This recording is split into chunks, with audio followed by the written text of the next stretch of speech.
자, 이번 이야기는 시청자 아코님께서 찾아와 주셨습니다. 아코님은 빠르게 만나봐야 또 좋은 분이니까요. 바로 만나도록 할게요. 안녕하십니까. 자, 오늘 아코님께서 오늘 해주실 이야기의 주제는 뭐가 될까요?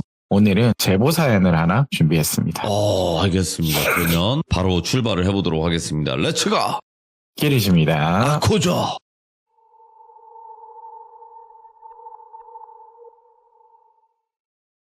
자, 여러분들 오늘 사연은요. 직장 동료의 지인으로부터 제보를 하나 해주셔서 준비를 했거든요. 이 주인공분의 나이는 가명으로 1988년생이신데 지혜씨라고 얘기를 하겠습니다. 예. 초등학교 때부터 쭉 친하게 지내온 친구들이 있었대요. 일명 자체 사공주파라고 하는 찐친들이었다고 하는데 학창시절 나고 자랐던 이 시골에서는요. 초중고는 다 함께 나올 수밖에 없어요. 뭐 전교생이 얼마 없다 보니까 시골임에도 불구하고 이 4명의 친구들은 그 지역에서 유복하게 좀 잘하셨대요. 농사를 지내는 분들이 아니었대요. 4명 다. 예를 들면 뭐 지혜씨는 부모님이 2분이 교사셨고 나머지 친구 3명들도 뭐 은행권이나 공무원 이런 공직의 일을 좀 했다고 하시는데 그 중에서 대화 코드가 제일 잘 맞는 또 친구가 있을 거 아니에요. 찐친 중에서도. 수지라는 친구인데 같은 아파트에 살기도 했고 뭐 등교나 학교 같은 걸 근 10년을 같이 하다시피 해서 더 많이 좀 친했다고 하는데 드디어 세월이 좀 흐르고 어느 한날 대망의 수능까지도 끝이 났대요.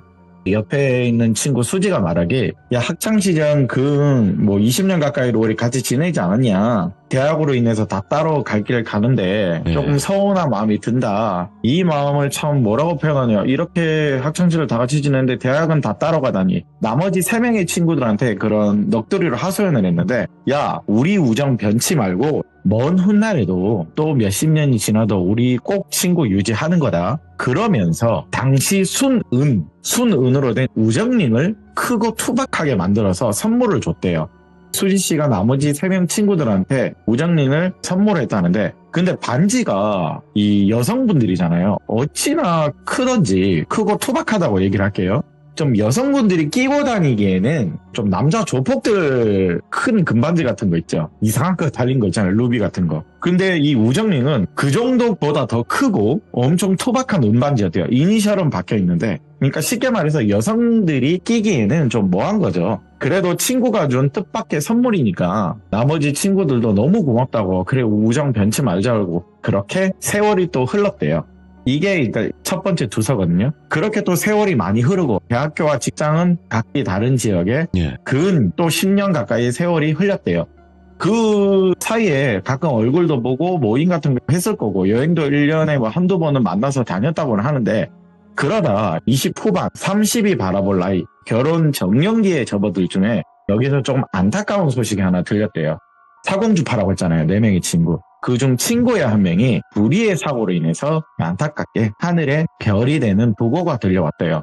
오래간만에 장례식장에 친구 3명이 제외하면서 슬픔을 나누는 거죠. 이야기를 나누는데 대뜸 수지씨가 뭐 하늘로 올라간 친구가 희선이라고 표현할게요. 희선이한테는 미안하지만 혹시 니들 그거 기억나냐? 우리 고3 수능 끝나고 내가 겨울방학에 우정링 내가 그거 준 거 너희들 다 잘 가지고 있지. 그렇게 말을 수지씨가 하는데 주인공인 지혜씨는 당시 솔직히 시간도 이제 많이 지나고 뭐 어디 짱 박혀서 놔뒀는지 사실 기억이 잘 안 났대요. 가물가물했대요.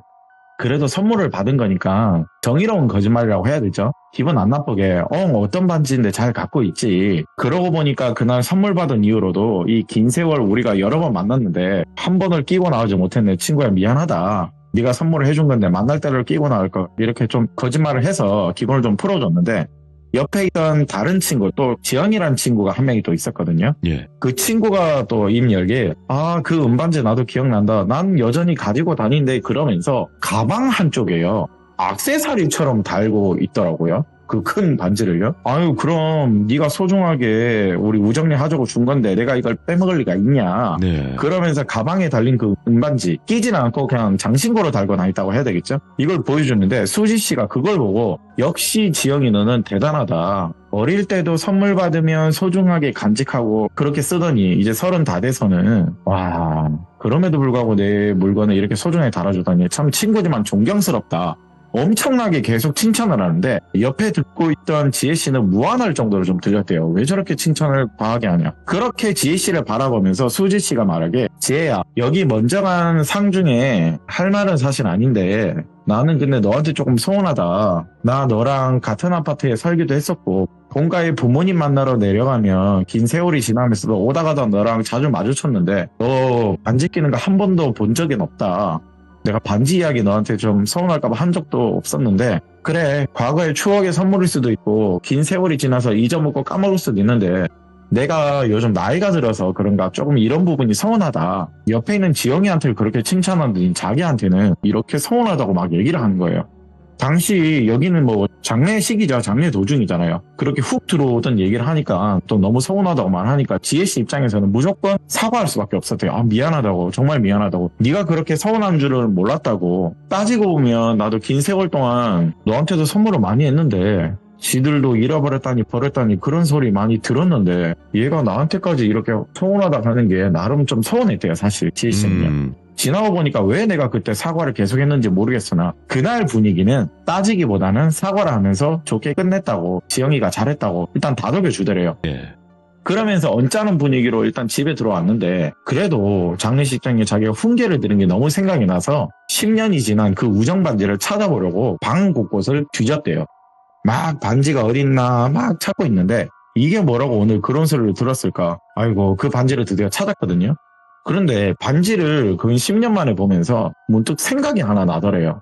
아까 언제부터 수지가 저렇게 사투리가 심했나? 언제부터 저런 강원도 사투리가 심했나? 그러고 보니까 내가 같이 말하는 애네 뭐 서운하더니 뭐니 사투리를 좀 심하게 하던데 걔가 언제부터 강원도 사투리를 말한 적이 내가 오랜 친구인데 거의 없는데 왜 저러지? 외갓집인가 뭐 할머니 쪽이 저쪽인가? 그러면서 반지를 또 자세히 보니까요. 아까 반지 있죠. 지영이가 장신구로 달고 다니고 있던 우정린이라고 했던 반지. 그거랑 모양이 다른 거예요. 분명 과거도 생각이 나는데 이거 뚱뚱하고 투박하게 이니셜이 박혀있는 은반지거든요. 그런데 지영이 가방에 달려있던 건 좀 얇아 보이면서 디자인이 약간 달랐어요.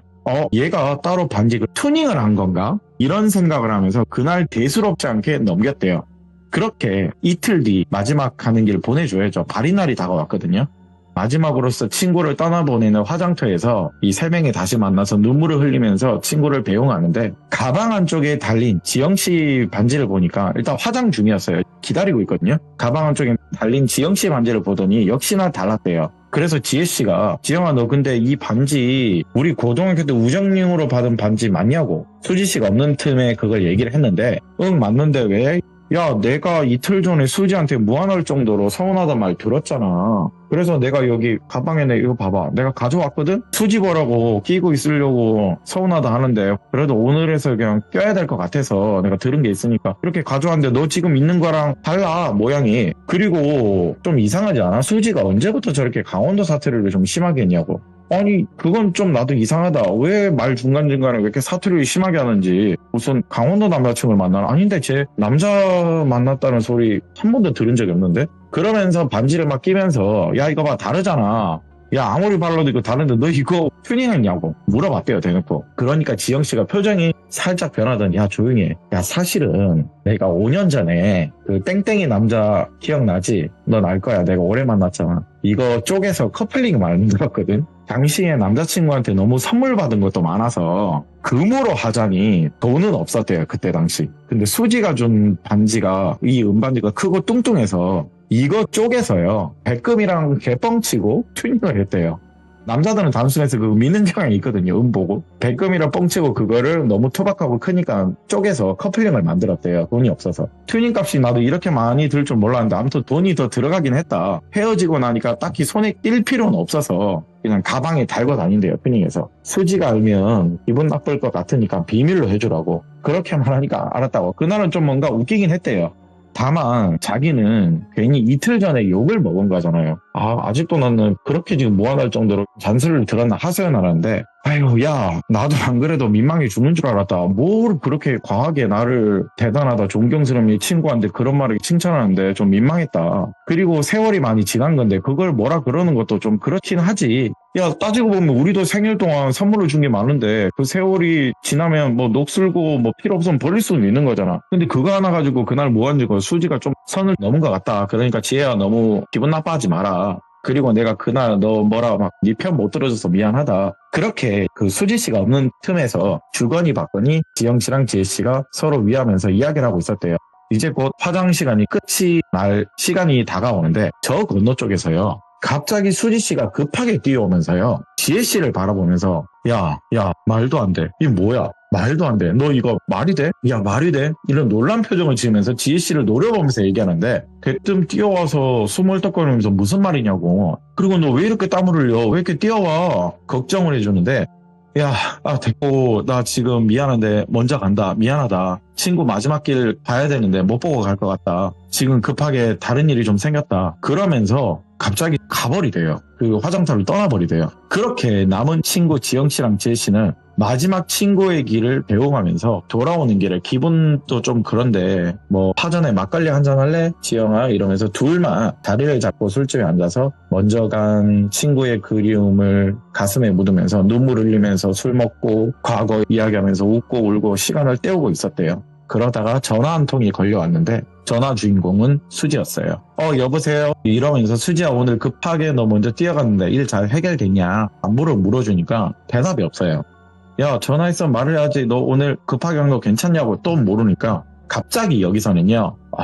이건 제가 비속어를 그 제보를 들으면서 듣긴 들었는데 좀 순환해서 욕을 할게요. 야, 이 샹샹샹샹 미친아 그러면서 너 혹시 오늘 발인 장소에 내가 좀 반지 들고 왔냐고 전화기 너머로 어찌나 크게 빽 소리를 지르는지 엄청나게 욕을 하더래요. 가게에 있던 지영씨, 지혜씨는 그대로 얼어버렸대요. 스피커폰이었다고 표현을 하자면 평소에 욕도 잘 안 하던 친구가 그렇게 상스럽게 욕을 다다다다다다 거리는데 야 진정하라고 너 왜 이렇게 갑자기 욕하냐고 야 기분 나쁘다 야 선 넘지 마 그러면서 이제는 뭐 욕하면서 서로 싸우고 있는데 네가 이틀 전에 치과에서 혹시 몰라서 오늘 가져왔는데 뭐가 문제되냐고 그리고 지영이도 항상 액세서리를 가지고 다니는데 왜 나한테만 오늘 전화해서 욕하고 치냐고 막 서로 또 쏘아붙였대요. 지혜씨도 하도 욕을 듣다 보니까 이제는 다다다다 본인도 따져 묻는데 자기 말을 무시하면서 되레 또 욕을 하면서 왜 장례식이 그걸 들고 와서 내 일에 초를 치고 있냐고 야 이 미친아 그러면서 이제는 통곡을 하더래요. 갑자기 욕하다가 통곡하고. 근데 여기서 좀 이상한 게 야 근데 너 좀 이상한데 내가 이거 반지 들고 왔다고 너한테 말한 적도 없는데 이거 반지 들고 온 거 지영이밖에 모르는데 너 그거 어떻게 알았어? 그리고 너 갑자기 말투도 왜 이래? 너 안 하던 이상한 사투리는 뭐야? 야 수지 너 어떻게 알았어? 내가 반지 든 거. 이렇게 되레 물어봤대요. 맞잖아요. 반지를 들고 다 말한 적이 없거든요. 그런데 여기서 전화기 너머로 하는 말은 너 때문에 닫고 했다고. 너 때문에 닫고 했어. 그러면서 전화를 뚝 끊어버린대요. 막걸리 마시고 있던 그날의 지혜씨와 지영씨는 이게 도대체 무슨 상황인지 서로 얼굴을 보면서 막걸리 잘 먹다가 뭐야 이러면 서로를 쳐다보며 그날 너무 기분이 더러워서 그냥 각자의 집으로 헤어졌대요. 술맛 떨어진다면서. 기분이 찝찝한 채로 하루가 지나 며칠이 지나도 수지한테는 별말도 사과의 연락도 없었대요. 그래서 시간이 좀 지나서 지영씨한테 전화를 해서 너한테는 연락 온 거 있냐 하니까 아니 나도 기분이 엄청 나쁜데 연락은 없었다고. 왜 우리한테 울면서 며칠 전에 그런 미친 발광을 했을까? 나도 도저히 이해가 안 된다. 뭐 당연히 지혜 너는 더 이해 안 되겠지. 뭐 그렇게까지 그걸 욕을 먹어야 하냐. 또 이렇게 전화기 너머로 서로 대화를 주고받았대요. 그러다가 지혜씨한테 전화 한 통이 걸려오는데 모르는 번호이긴 하지만 일단 그 전화를 받았대요. 그 전화에는 어떤 할머니 목소리였거든요. 근데 여기서는 제가 뭐 연기 톤으로 말하자면 혹시 그 우리 손녀 친구 지혜라는 친구 맞는지요? 할머니가 말을 하길래 네 어르신 제가 지혜라는 사람은 맞는데 혹시 손녀 이름이 어찌 되나요? 누구세요? 말할까? 우리 손녀 이름은 수지인데 내가 전화를 제대로 하긴 했구만. 수지 할머님이시구나. 어쩐 일이세요? 라고 이렇게 전화를 주셨냐 말을 하니까 얼마 전에 우리 수지랑 뭐 지혜 양이 심하게 싸웠다고 들었는데 맞냐? 내가 좀 긴히 할 말이 있어서 좀 그런데 시간이 되면 만날 수 있는가? 할머니께서 천천히 차분하게 말을 해주시는데 예. 아 그러시냐 할머님 수지랑 싸운 건 맞는데 애들 상황이니까 저희가 알아서 잘 풀면 되니까 너무 걱정하지 않으셔도 됩니다. 지혜씨가 정중하게 말씀을 드렸대요. 아니 그게 아니라 이게 좀 내가 중간에 할 말도 있고 그런데 미안하이 시간이 안 나더라도 꼭 봤으면 좋겠는데 요즘 젊은이들 가는 그런 커피숍 같은 데 있는데 요 번호로 내가 문자 하나 넣어주면 내가 우리 딸이랑 갈 테니까 부탁하이 우리 손녀 아가씨 차분하게 말을 하시길래 그럼 이날 괜찮으시면 볼 수 있을까요 해서 지혜씨가 허락을 해서 만나게 됐대요. 그렇게 수지 할머니와 그 시간대에 만나게 됐는데 수지 고모로 보이는 아까 따님과 온다고 했으니까 수지 고모겠죠. 수지 씨 고모로 보이는 분과 할머님이 두 분이 같이 오셔서 인사를 하는데 솔직히 지혜 씨 입장에서는 그 전에도 마찬가지로 그냥 친구끼리 이상한 상황으로 싸운 거잖아요. 이렇게 부모님도 아니고 할머님까지 와서 이렇게 화를 풀어주려고 하나. 그리고 대뜸 연락 오셔서 할 말이 있다고 하니까 궁금하기도 하고 좀 이상했대요. 부모님 말고 웬 할머니인지 이런 거 있죠. 먼저 지혜씨가 수지는 잘 지내고 있는가요? 몇 달 전에 장례식당에 보고 난 이후로 요즘 SNS라는 게 있거든요, 할머니. 요즘 젊은이들 하는 이런 메신저나 SNS 같은 이런 인터넷에도 많은 모임 같은 건데 여기에도 탈퇴를 했더라고요. 사진도 그렇고 다 안 보이더라고요. 잘 지내고 있는가요? 먼저 말꼬를 지혜씨가 트여줬대요. 네. 근데 할머니 거기서 거리면서 저기 지혜 손녀 친구 일단 이거 좀 받고 그러면서 뭔가를 꺼내주시는데 파란색 복주머니예요.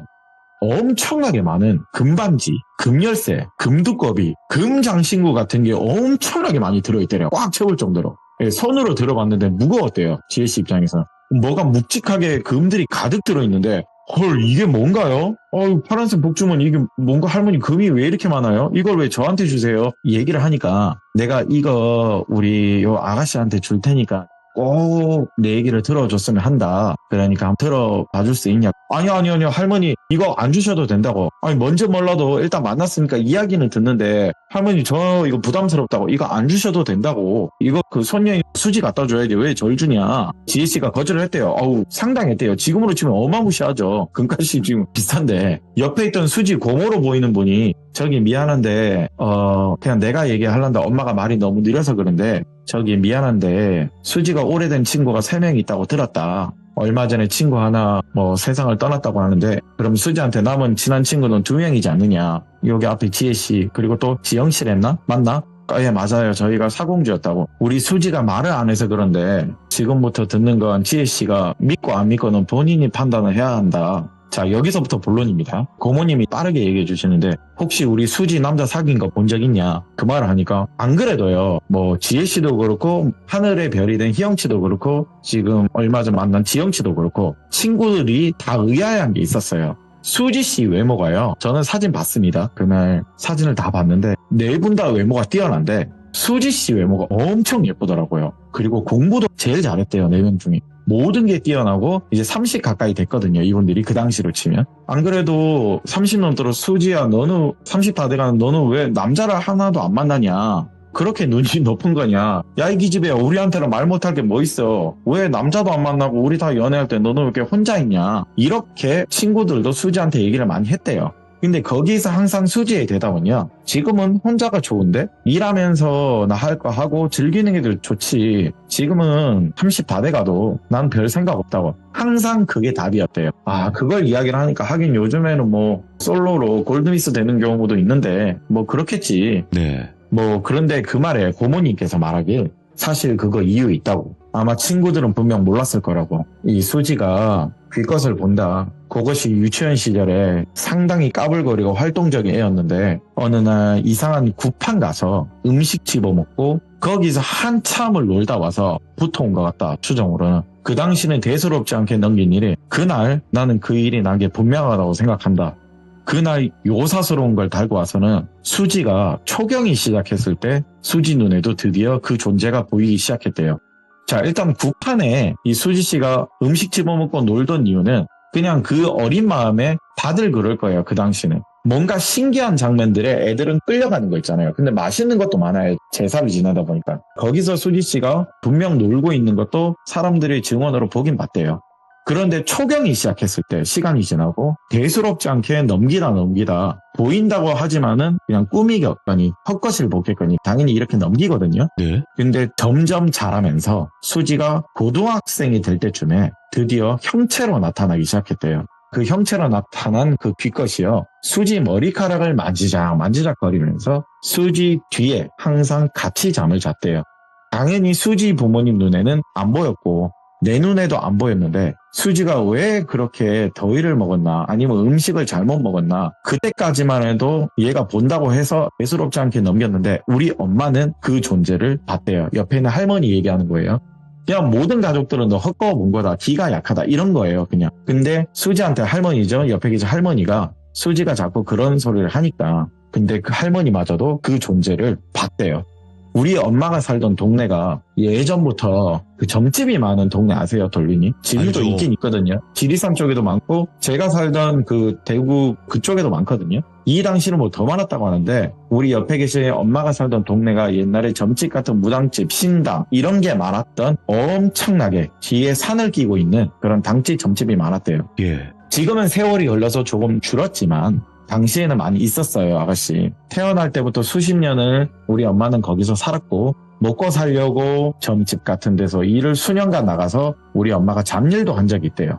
그 영향을 받아서인지 우리 엄마도 결혼하면서 그 동네를 이웃 동네로 떠나게 됐는데 그런데 그 당집에서 먹고 살려고 좀 일했던 계기가 되다 보니까 우리 엄마도 조금씩 보이기 시작했대요. 정확하게는요, 이분은요, 귀것을 보기보단 그 기운을 느꼈대요. 이거는 음산하다. 이건 분명 있다. 근데 수지한테요, 그 음산한 흉한 기분이 할머니께서 느꼈다면서 이거 보통 아니다고 뭔가 씌인 것 같다고 유일하게 할머니만 그걸 눈치를 챘대요. 예.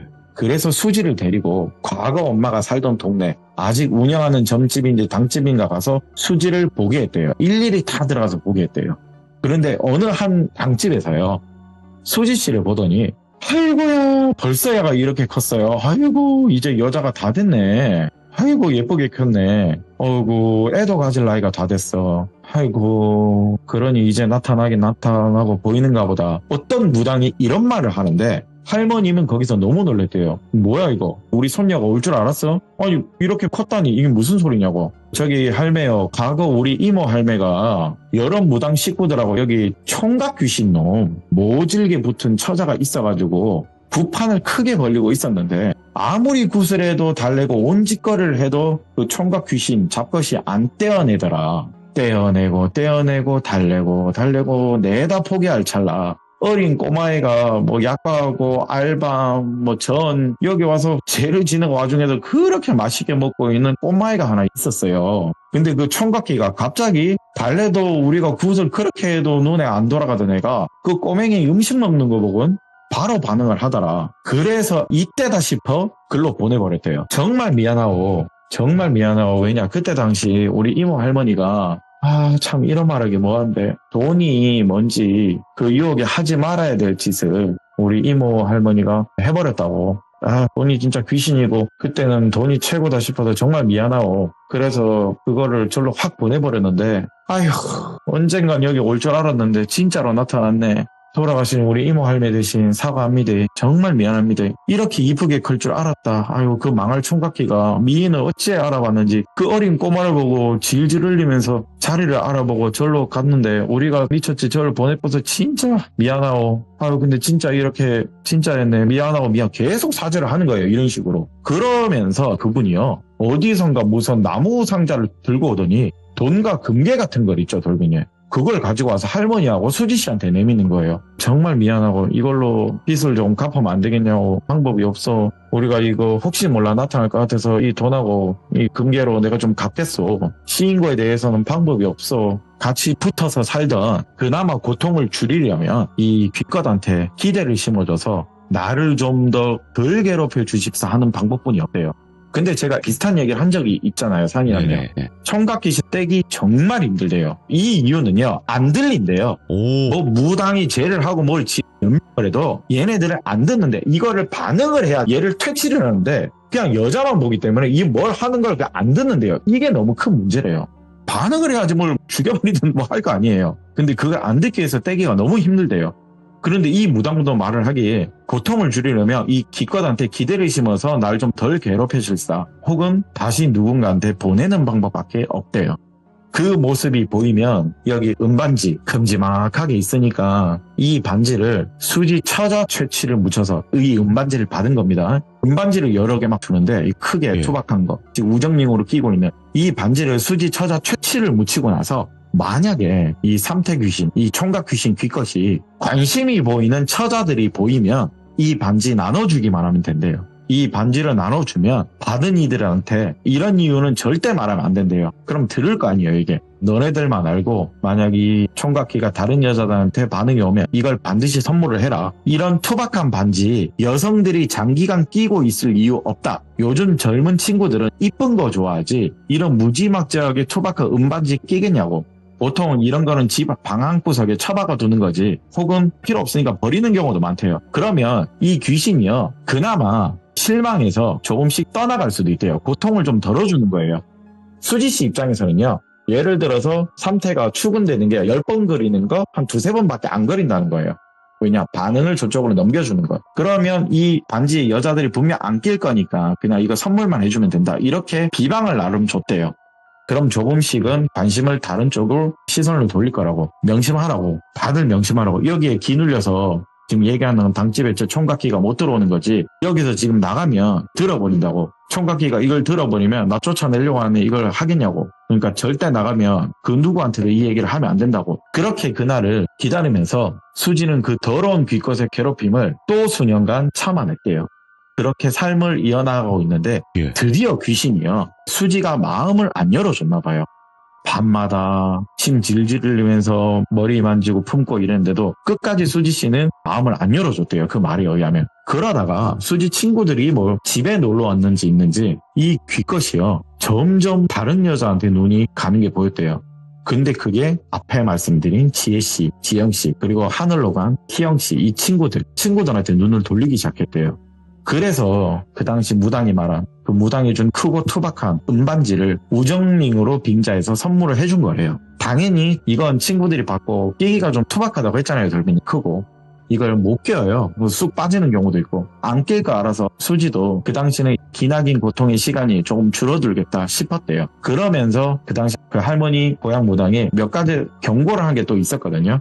어이 아가씨 반지를 친구들이든 누구든 이걸 분포하면서 선물하고 나서는 너 절대로 10년 동안 남자 만나면 안 된다. 그러면 이 총각기 것이 또 질투로 다가온다. 절대로 반지 주고 나서 얘가 눈을 돌릴 때 10년 동안은 남자를 만나면 안 된다. 그리고 성 관련해서 뭐든지 하지 마라. 참아라. 그리고 죽은 자가 떠나는 길에 이 반지를 손에 절대 끼면 안 된다. 이것만 꼭 지켜라. 기억해라. 이 아가씨야. 10년 동안 절대 남자를 만나면 안 되고 죽은 자가 떠나는 길에 이 반지는 절대 당연히 이걸 뭐 들고 갈 일도 없겠지만은 이 반지를 손에 끼어선 절대 안 된다. 죽은 장례식에서. 이렇게 얘기를 했는데 왜요? 라고 물어봤대요. 만약에 죽은 자가 많은 곳에서 이걸 끼게 되면 귀것들은 자기랑 혼사를 치는 거라 착각을 한대요.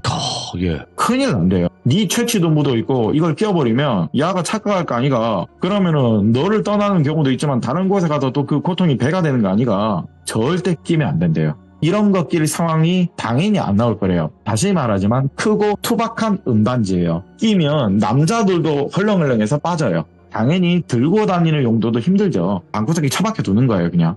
이 몇 가지만 조심해야 된다. 제발 꼭 기억해라. 간혹 총각기들은 사람 몸속으로 들어가서 급하면 빙의할 때도 있는데 그것도 반드시 조심해라. 이게 마지막 당부였어요. 이것만 조심하면 된다고 수지 아가씨 알았지? 이렇게 당부를 계속 반복적으로 말하면서 얘기를 했는데 그런데 그게 안타깝지만 벌어졌거든요. 앞에 말씀드린 게 수지가 이상한 사투리를 쓰면서 지혜씨한테 헛소리를 하면서 훈계했다고 말한 적 있죠. 너 반지 왜 안 끼냐. 안 그래도 얼마 전 친구 장례식 도중에 반지 어쩌고 저쩌고 하면서 수지가 대뜸 저한테 강원도 사투리를 하면서 막 화를 내더라. 뭐 시골집 간다 하더라도 그 정도로 심하게 하진 않는데 얘가 갑자기 뭐 표준말 하다 뭐 사투리 하다 뭐 이러니까 좀 이상하긴 했다. 이렇게 고모님과 할머님한테 지혜씨가 얘기를 하는데 아이고 우야 너 그럼 야가 그때 그러면 갑자기 빙이 돼서 쉬었구만. 친구들한테 자극을 줬구만. 그래서 요 지혜 친구가 장례식장에 그 반지를 갖고 와서 그냥 껴버렸구만. 이렇게 된 거래요. 그 욕을 먹기 싫어서 이 지혜 씨는 들고 온 거였는데 거기서 이미 수지 씨는 뭔가 빙의가 된 것 같아요. 지영이라는 친구는 이미 그 반지를 깨버린 상태입니다. 튜닝을 해서 쪼갰다고 해야 되죠. 그런 명을 당한 거래요. 왜냐면 온전한 모습이 형태가 돼야 되는데, 그래서 지영 씨는 그걸 피하게 된 거고요. 장신구를 가지고 다녀도. 근데 지혜 씨는 그 장례식장에, 희영 씨 장례식장에 한번 껴보면서 친구가 가는 화장터에서 수지가 떼내려고 했던 그 귀신한테 허락을 해버린 상황이 된 거예요. 그래서 그날 수지 씨가 헐레벌떡하면서 뛰어왔다고 했죠. 예. 왜 그랬냐 그랬는데 고모가 그러더라고요. 내 친구한테 그 귀신이 갔다고 내 옆에 있던 놈이 벌건 대낮에 희영이 화장터에서 지혜 옆에 있더라 이 말을 했대요. 그래서 집에 와서 대성통곡을 하면서 기나긴 모진 세월을 내가 참았는데 왜 이 반지를 들고 와서 이걸 껴서는 왜 그랬을까? 안 그래도 집에 오니까 누군가한테 엄청 욕을 하면서 울고 욕하고 떼쓰고 화내고 할머니하고 고모가 봤대요. 부모님도 보시고. 이걸 다 듣는데요. 올비님도 믿겠어요? 지혜씨가 이걸 지금 믿으라는 건가? 내가 무슨 전설의 고향 주인공이 된 거잖아요. 아니 무슨 소리냐고. 너무 복잡하면서 5만 가지 생각이 막 들더래요. 아니 내 옆에 그럼 그 이상한 총각귀신이 있는 거잖아요. 이거 수진원에 보였다면 할머님 본다고 했으니까 설마 제 옆에 온 건가요? 넘어온 거예요? 말을 하니까 할머님은 대답을 안 하세요. 이게 진짜면 저 어떻게 해야 되냐고. 저 어떻게 해야 돼요? 할머님 옆에 수지 고모님 저 어떻게 해야 되냐고. 그러면서 할머님이 말씀하시는 게 그래서 지금 이 금들을 주는 거래요. 행여나 아가씨 그놈이 보일까봐 이 많은 금들을 주는 거다. 자, 이건 저도 들은 적이 있는데 여기서 저도 신기했어요. 옛부터요. 은과 금은요. 질투를 부르는 재물이래요. 도리님. 옛날에 돈은 엽전인 거 아시죠? 엽전보다는 음보다는 금. 그런 질투를 부르는 재물 중에 하나래요. 음보단 금을 부러워하는 게 사람이고 귀신들도 마찬가지래요. 저승길 노잣돈도 금이 최고래요. 그러니 최대한 몸에 금장구를 치장하고 다녀라. 그렇게 이렇게 많은 금을 준 거래요. 혹시 나타나거나 느끼거나 이상하면 보이거든. 행여나 나타날까봐 그러는 거니까 오해 말라고. 그리고 정말 손녀 대신 사과한다 미안하다. 이렇게 휘말리게 해서 지금 현재 수지가 일도 안 나가고 집에서 곡기도 끊고 여기 지혜한테 미안해 하더라. 내 친구 어떡하냐고. 괜히 내가 그 시절 은반지 선물만 안 했더라면 이 우정님 선물만 안 했더라면 먼저 간 희영이한테도 미안하고 지금 지혜까지 잃을까봐 그런다. 이 말을 하는데 여기서 지혜가 너무 놀랬대요. 지금 뭐라고 했어요? 최근 친구가 사망했는데 희영이도 거기 관련이 있는 거냐고. 그러니까 설명을 안 해줬어요. 저도 이건 못 들었어요. 고모님과 할머님이 끝까지 말을 안 해주셨대요. 그냥 그러려니 하라. 자세한 부분은 저도 앞에 말씀드린 대로 들을 수 없었고 어찌됐든 최근에 간 친구도 이게 엮여 있었대요. 그래서 다 끝나나 싶었는데 여기서 이게 끝이 난 거면 그 지혜씨가 다음 타겟이 된 거잖아요. 넘어간 거죠. 근데 지혜씨는 너무 복잡했대요. 이걸 믿어야 될지 말아야 될지. 그렇게 그날은 헤어지면서 지영이라는 친구한테 전화를 해서 나 방금 수지 할머니 고모님 만나서 이 얘기를 들었다. 전화로 설명을 하는데 이거를 그러냐 하면서 지영씨도 자기 부모님한테 이 얘기를 했대요. 네. 이 얘기를 하니까 이후에 문자가 하나 지영씨한테 날라왔대요. 지혜야 정말 미안한데 우리 엄마가 불교 신자거든. 너 이런 이야기를 하니까 우리 엄마가 너랑 엮이면 안 될 것 같다고 정말 미안하다고 이렇게 문자가 떡하니 날라왔대요. 졸지에 최근에는 죽은 친구가 하나 생겼고요. 수지는 믿거나 말거나 이야기를 하면서 멀어졌고요. 그리고 옆에 남은 친구 지영씨마저도 엄마가 너랑 엮이지 말래. 씨였다고 하니까 그냥 어쩔 수 없다 미안하다. 이런 고통 속에 졸지에 친구 3명을 잃어버린 거예요. 도대체 내가 무슨 죄를 지었길래 일어나 이제는 머리에 엄청난 스트레스와 고통이었대요. 그리고 이 이야기를 지혜씨 부모님한테도 했대요. 엄마 나 사실 이런 지금 얘기 듣고 왔다. 그러니까 이 금은 뭐냐 물어볼 거 아니에요. 부모님은 또 마찬가지로 똥판지 같은 소리 하지 말라고. 예. 아예 이런 계통을 믿지 않는 분들이세요. 그러려니 했다고 하는데 당장 금 돌려주라고. 이게 지금 돈으로 치면 얼만데 지금 네가 미쳤냐고 이거 받아오냐고 또 훈계를 들었대요. 그런데 여기서 정작 주인공은 지혜씨잖아요. 누가 봐도 우리가 들어도 지금 믿거나 말거네요. 근데 너무 신경이 쓰이고 의식만 하고 있는 상태에서 그렇게 며칠을 좀 긴장한 상태에서 회사 생활을 하고 있었대요. 그런데 여기에서 모르는 번호로 또 하나 문자가 날라왔는데 엄청나게 길게 왔는데 저는 읽었거든요. 근데 제가 간추려서 제가 말씀을 드릴게요. 아직도 이분은 이걸 간직하고 계시더라고요. 미안하다 친구야. 내가 짊어지고 갈 테니까 너한텐 피해 없도록 할게. 그러니까 넌 너의 삶을 살아라. 지혜야 정말 미안해. 간추려서 말씀드린 겁니다. 이런 식의 메시지가 와 있었대요. 이게 뭔가 싶어서 누군데 나한테 미안하다고 그러냐 전화를 하니까 전화는 안 받고 그렇게 잊혀지듯 몇 년의 시간이 흘렀대요. 근데 아무 일이 없었대요. 뭐 금장구 덕인지 모르겠는데 지혜씨한테는 보이지도 않았대요. 꿈도 잘 꿨대요. 아무 일도 없었대요. 아 역시나 믿거나 말거나 그 당시 개소리 뚱따지 같은 소리였구나 하던 찰나 또 그렇게 몇 년이 지났어요. 세월이 좀 그렇게 몇 년이 지나서 동창회 모임 같은 데서 뜻밖의 소리를 하나 드디어 듣게 됐어요. 수지가 현재 이 세상 사람이 아니라는 다른 친구들의 소리가 들려왔어요. 근데 거기서 말하는 건 죽은 지 몇 년 됐대요. 아니 그걸 듣던 지혜씨가 무슨 소리냐고. 나 몇 년 전에 거기 할머님하고 수지 고모님 만났는데 아니 나도 우연히 들었다. 나 교사 임용되면서 우리 학교 다니던 은사님 뵈러 갔거든. 근데 거기서 그 은사님께서 희영이 죽은 일 수지 얘기를 하더라. 그 아무도 이걸 안 알리고 조용히 장례를 치렀다는데 그냥 수지가 하늘로 갔대. 이 말에 지혜씨는 너무 충격을 받았대요. 이게 무슨 일인가? 그럼 이 그때 받은 문자 이거 뭐지? 뭐만 생각을 들면서 궁금하니까 수소문을 했대요. 당시 만났던 수지 고모님을 만나게 됐대요. 수지 하늘로 갔다고 들었는데 근데 거기서 고모님이 하시는 말씀이 이미 할머님은 돌아가셨대요. 너무 충격을 또 한 번 받았대요. 어느 한날 수지가 수지 부모랑 할미랑 고모이 나한테 요상한 얘기를 하나 하더라. 뭔가 각오를 한 것 같은데 우리의 사고로 그 친구 하나 희영이라는 그 친구 가가 죽고 난 이후에 청각기가 나타나서 49일이 지나면 나는 네 친구 지혜 걔한테 간다고 그런 소리를 수지한테 했다더라. 49일이 지나면 난 이제 네 친구한테 간다. 네 친구가 나랑 혼례를 치르려고 죽은 네 친구 그 장터에서 내 마음을 받아줬다면서 반지를 딱 끼더라. 이런 식의 뉘앙스를 풍겼대요.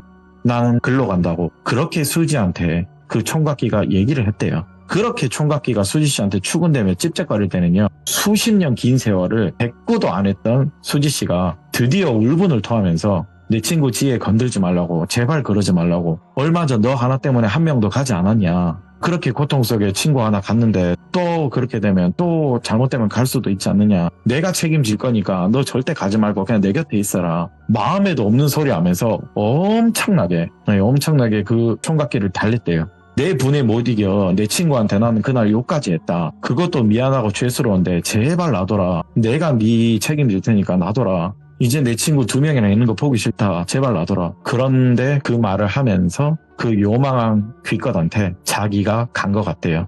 그렇게 극단적 선택을 하고 유언으로 조용히 장례를 치러줬대요. 가족들 위에는 알리지 않았대요. 지혜양 정말 미안하다. 엮이게 만들려고 한 건 아니었다. 우리도 친한 동무들이 그렇게 피해를 보았는데 내가 죽은 수지 대신해서도 사과하고 정말 미안하다고. 그냥 지금처럼 평상시대로 생활하면 되고 그냥 수지는 마음 한구석에 묻고 잘 살라고. 그걸 다 듣던 지혜씨가 당시에 엄청나게 많은 눈물을 흘렸대요. 받은 복주머니의 금들은요 이후에 돌려드렸대요. 참으로 씁쓸했던 자기의 사연을 저한테 들려주는데 이걸 제가 들려주면서 산이한테 들었던 공통적인 얘기가 굉장히 많더라고요. 금과 은 이거 다 맞냐 하니까 맞대요. 내가 전에도 얘기하지 않았냐. 삼태귀신, 뭐 총각귀신, 몽달귀신 다 한 놈들이거든. 근데 걔네들은 진짜 떼기 힘들다 말했잖아요. 얘네들이 뭘 들어야지만 반응을 해야지만 뭐 죽여버리든 뭐 파괴신이 나와서 뭐 죽여버리 그러는데 얘들이 듣지를 않아. 그냥 아예 관심이 딴 데 있어. 그러다 보니까 불러낼 수도 없대요. 네. 정작 뭐가 있어도 얘들이 피하는 건지 떼기 정말 힘들대요. 옛부터 어른들은 이것들을 설화 속의 도깨비라고도 표현을 한대요. 이 몽달귀신 애들을요. 장난이 과해졌다. 이 도깨비의 장난이 과해졌다. 말도 했을 정도로 쟤네들은 떼기 힘들다. 계기라는 게 반드시 있어야 된다. 무슨 이유라도 있어야 되고 근데 그 계기도 만들기도 힘들고 이유도 만들기도 힘들고 반응도 만들기 힘들다. 이런 쉽지 않은, 조금 마음 아프겠지만, 아이고야, 너 제보 받은 것 중에 참 귀한 거 받았다. 참으로 우리는 웃으면서 이야기할 수 있지만, 지혜 씨는 먼저 간 좋은 벗 덕에, 뭐 따지고 보면 이분 죄는 아무것도 없다만, 예. 잘 벗어난 거라고 생각이 든다. 이 말을 끝으로 제가 오늘 지혜 씨의 사연을 하나 들고 와봤습니다. 야. 안타까운 사연을 제가 들고 와봤습니다. 씁쓸하네요. 또 이야기가. 그렇죠. 안타깝고. 좀 듣다 보니까 그렇더라고요. 그래도 아코님께서 이렇게 또 귀한 이야기 들려주셔서 저희는 너무나 또 감사하게 들었지만 또 이런 일도 있겠구나 라고 또 알 수 있었던 그런 사연이 아니었나 생각을 합니다. 아유, 감사합니다. 아무튼 또 시간 되실 때 또 오실 거라고 믿고 항상 육아도 그렇고 일도 그렇고 건강도 다 챙길 수 있는 그런 아버지가 되시길 바라겠습니다. 감사합니다. 감사합니다. 네. 자, 아코님의 이야기도 또 많은 생각이 들게 만드는 이야기였죠. 오늘 처음 들으신 분들도 계시겠지만 아코님의 이야기를 계속 꾸준히 들어오신 분들도 계실 거예요. 하지만 처음 듣는 분들은 돌비 아코라고 검색하시면 이야기들이 정말 많거든요. 그러니까 꼭 한 번씩 들어보시길 바라겠습니다. 감사합니다.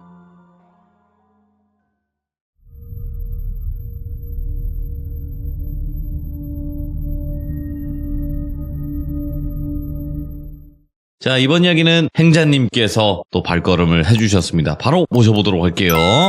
여보세요? 행자님. 네, 안녕하세요. 아이고, 오늘도 반갑습니다. 자, 오늘 행자님께서 들려주실 이야기는 사람이 무서운 현실공포 이야기일지 아니면 귀신에 관련된 이야기일지 궁금하네요. 두 가지가 섞였는데요. 오, 하이브리드. 예. 그래도 저는 사람이 무서운 쪽에 한 손을 조심히 한번 들어보겠습니다. 오, 알겠습니다. 그럼 바로 출발을 해보도록 할게요. 렛츠고! 길이십니다. 이 세계 여행자예요.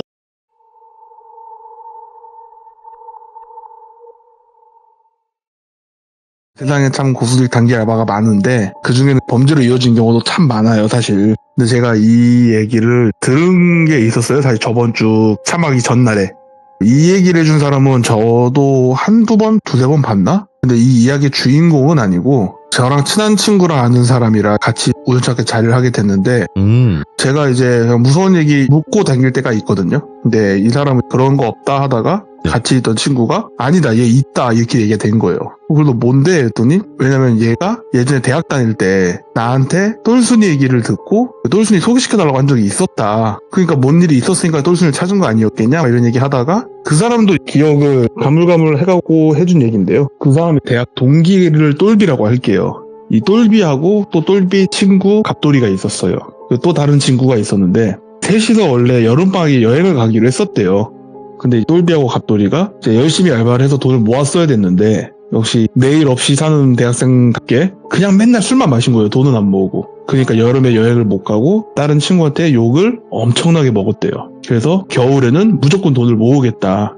그래서 또 지내다가 역시 사람은 고쳐 쓰는 게 아니라고 또 술을 매일 먹은 거예요. 지금 당장 여행 가기로 한 거는 한 달 뒤인데 한 달 뒤 방학 중간에 가기로 해서 대학생 겨울방학이 기니까 한 달 정도 있으면 여행을 가야 되는데 한 달 사이에 그 돈을 모을 수 있을까 이 얘기가 나온 거예요. 그러면서 인터넷을 막 찾고 하다가 말도 안 되는 돈을 주는 고수익 단기 알바를 찾은 거예요.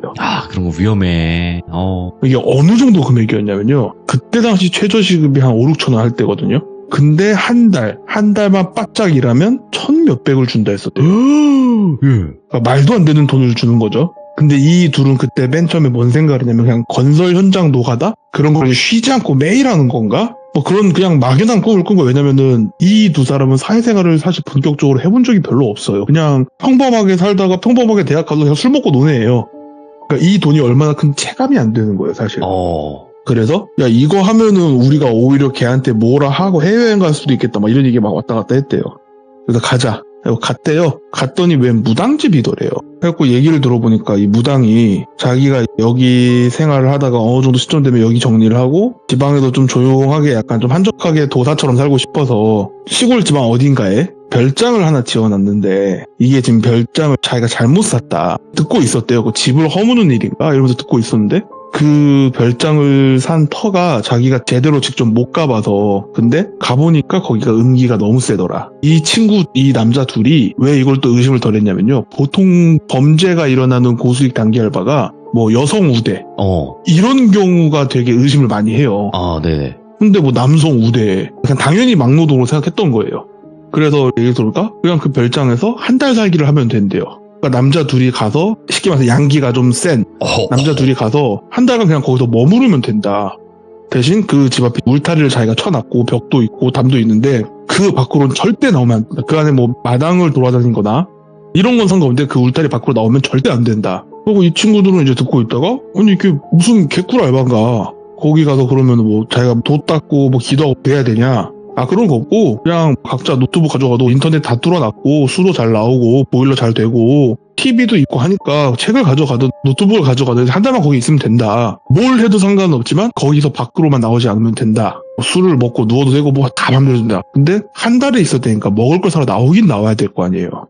그러니까 그 무당이 하는 말이 예를 들어서 일주일치를 맨 처음에 니들이 이제 싸가라. 그리고 토요일이나 월요일 같은 때 예를 들어서 월요일날 이거 떨어졌으니까 이거 사다 주세요 하면은 자기가 주말에 내려가서 울타리 밖에서 주겠다. 그 받아서 또 일주일 생활하고 또 주말쯤 되면은 문자나 전화를 해서 말을 해주면 자기가 또 주말에 가서 사다 줄 거고. 지금 얘기를 들어보니까 이건 너무 말도 안 되는 개꿀 알바잖아요 사실. 예. 그럼 모두가 의심할 만하죠. 근데 얘네들이 또 의심하는 이유가 자기를 고용한 사람이 무당이에요. 무당이 음기 누르겠다고 남자 둘을 부른다는데 일반적인 사람이 만약에 이런 일로 고용한다 그러면은 의심하고 사기치지 말라고 침을 뱉고 나오겠죠. 근데 왠지 무당이 그러니까 아 나는 안 믿어도 이 사람은 그런 걸 믿으니까 무당을 할 거다. 근데 이거 진짜 개꿀인 것 같다. 그래서 하겠다. 그러니까 막 얘기를 하다 보니까 그러면 거기는 우리 둘만 있는 거냐? 무당이 가만히 듣고 있다가 그 울타리 안에 집이 두 채가 있다. 한 채가 있는 쪽은 양기가 너무 세고 그래서 여자애들 둘이 들어가 있다 지금. 한쪽이 음기가 너무 센데 거기 니들 둘이 들어갈 거다. 그래서 아 그러냐고. 그러니까 그 무당 그 사장이 그 얘기를 막 하더래요. 밤에 무슨 소리가 들려도 그냥 못 들은 척하고 울타리 밖으로 나가지 말고 마당 밖을 나오더라도 이 부적을 항상 그 옷에 간직하고 마당을 나오고 울타리 밖에서 누가 부르는 소리가 들려도 반응하지 말고. 그런 얘기는 솔직히 한 귀로 듣고 한 귀로 흘렸대요. 그러니까 이 둘은 그런 거 애초에 믿지도 않는 사람들이고 그리고 밖에서 뭐 어떤 무슨 해괴망측한 소리를 하면서 니들 꿰어내려 할지 모른다. 그냥 무시해라. 듣지 말고. 그냥 그런 식으로 얘기를 하니까 아 뭐 알겠다. 오히려 여자 둘이 있다고 하니까 오히려 두근두근 했대요. 이거 잘못하면 헌팅하고 이거 한 달간 동거 체험 아니냐? 막 약간 이런 생각도 했대요. 그래서 그러면은 주말에 바로 가자. 일주일치 니들이 뭐 필요한 거 이런 거 다 챙겨와라. 그러면 내가 차로 다 실어다 같이 가겠다. 예. 그러니까 알겠다. 그 돈은 언제 들어오는 거냐? 그러니까 한 달 딱 채우고 나올 때 줄 건데 하필이면 이번 달이 윤달이다. 그래서 이 달을 채워야 되는데 윤달이라 네가 두 달이 있어야 된다. 괜찮냐? 뭐 이런 식으로 얘기를 하더래요. 예. 그래서 그러면 한 달에 1,500이 아니라 두 달에 1,500이냐? 그러니까 아니지. 한 달에 1,500이 두 달이면 3,000인 거다. 이렇게 얘기를 하더래요. 그러니까 지금 두 달 일하고 둘이서 같이 일하니까 거의 6천이 생기는 거잖아요. 그래서 그 다른 친구한테 우리는 두 달간 장난으로 배 타러 간다. 돈 많이 벌어오니까 그 돈으로 여행 가자. 일상봉시야 뭐 이러면서 막 장난을 쳤대요. 네가 저번 학기 때 하도 우리가 서러워서 배 타러 간다. 두 달 뒤에 보자. 뭐 이런 식으로 얘기를 했대요. 그러니까 그 친구도 그냥 막 웃었대요. 미친놈들 아니냐고. 하여튼 그러고 이제 갔는데 집이 생각보다 되게 괜찮았대요. 근데 그 무당은 그 안으로 안 들어오더래요. 그래서 그냥 들어가면은 왼쪽이 너네 집이고 오른쪽이 여자 둘이 있는데 될 수 있으면 마주칠 일이 많이 없겠지만 그냥 이 울타리 밖으로만 나오지 마라. 뭐 이렇게 얘기하고 식량 있는 그 상자랑 이거 다 옮기고 컴퓨터랑 플스랑 이런 거 챙겨서 다 갖고 들어갔대요. 근데 이 친구가 갑자기 딱 들어가기 전에 들어가면 나오면 안 된다고 하니까 나오는 순간 위약금이 2배라 했거든요. 그러니까 그 친구들은 아 이거 중간에 도망간 애들 잡아가지고 위약금으로 돈 뜯나? 이 생각도 했대요. 울타리 그 앞쪽에 막 CCTV 이런 거 엄청 달려있고 그래가지고 그러니까 우리가 정말로 이 약속만 지키면 돈을 받겠네. 그러니까 얘네들 나름대로 생각을 한 거예요. 뭐 한 10명이 알바가 구해지면 그중에 한두 팀은 지키겠지만 한 8팀 정도가 어기면 이거 위약금 받은 걸로 지킨 애들 주고 남은 걸 지가 먹나? 약간 이런 식으로 계산을 했었대요. 그럼 우린 지키면 되니까. 그래서 만약에 뭐 택배 같은 거나 옷 같은 게 필요할 텐데 딱 계절이 바뀌는 시기여가지고 그러면 어떻게 해야 되냐? 그러니까 그러면은 이 울타리 문을 열면 안 되잖아요? 택배 기사가 놓고 가지 말라고 직접 수령한 다음에 울타리 앞에서 받아라. 울타리가 그렇게 높진 않았대요. 울타리 앞에서 받으면 된다. 열지만 않으면 되니까. 아, 뭐 알겠다. 그러고 알바가 시작이 된 거예요. 2달짜리가. 근데 그 무당이 그 말하긴 했었거든요. 한 달간 만약에 버티기 힘들 것 같으면 한 달만 채우고 나와도 된다고. 대신 한 달은 무조건 채워야 된다고. 그러니까 뭐 한 달하고 일주일만 더 있을게요. 이게 안 된다. 오. 윤달이라 2달이 할 수 있으면 좋은데 하던 사람이 하면 자기도 편한데 한 달 딱 채우고 나오겠다면 그냥 1,500 바로 주고 끝난다. 예.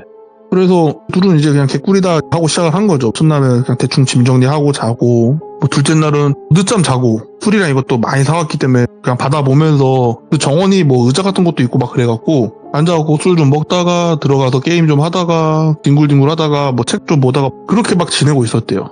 그러고 술도 다 떨어지고 해서 부당한테 술 뭐 요 정도랑 뭐 밥이랑 라면이랑 그리고 고기 좀 사다 달라 뭐 이런 식으로 부탁을 했대요.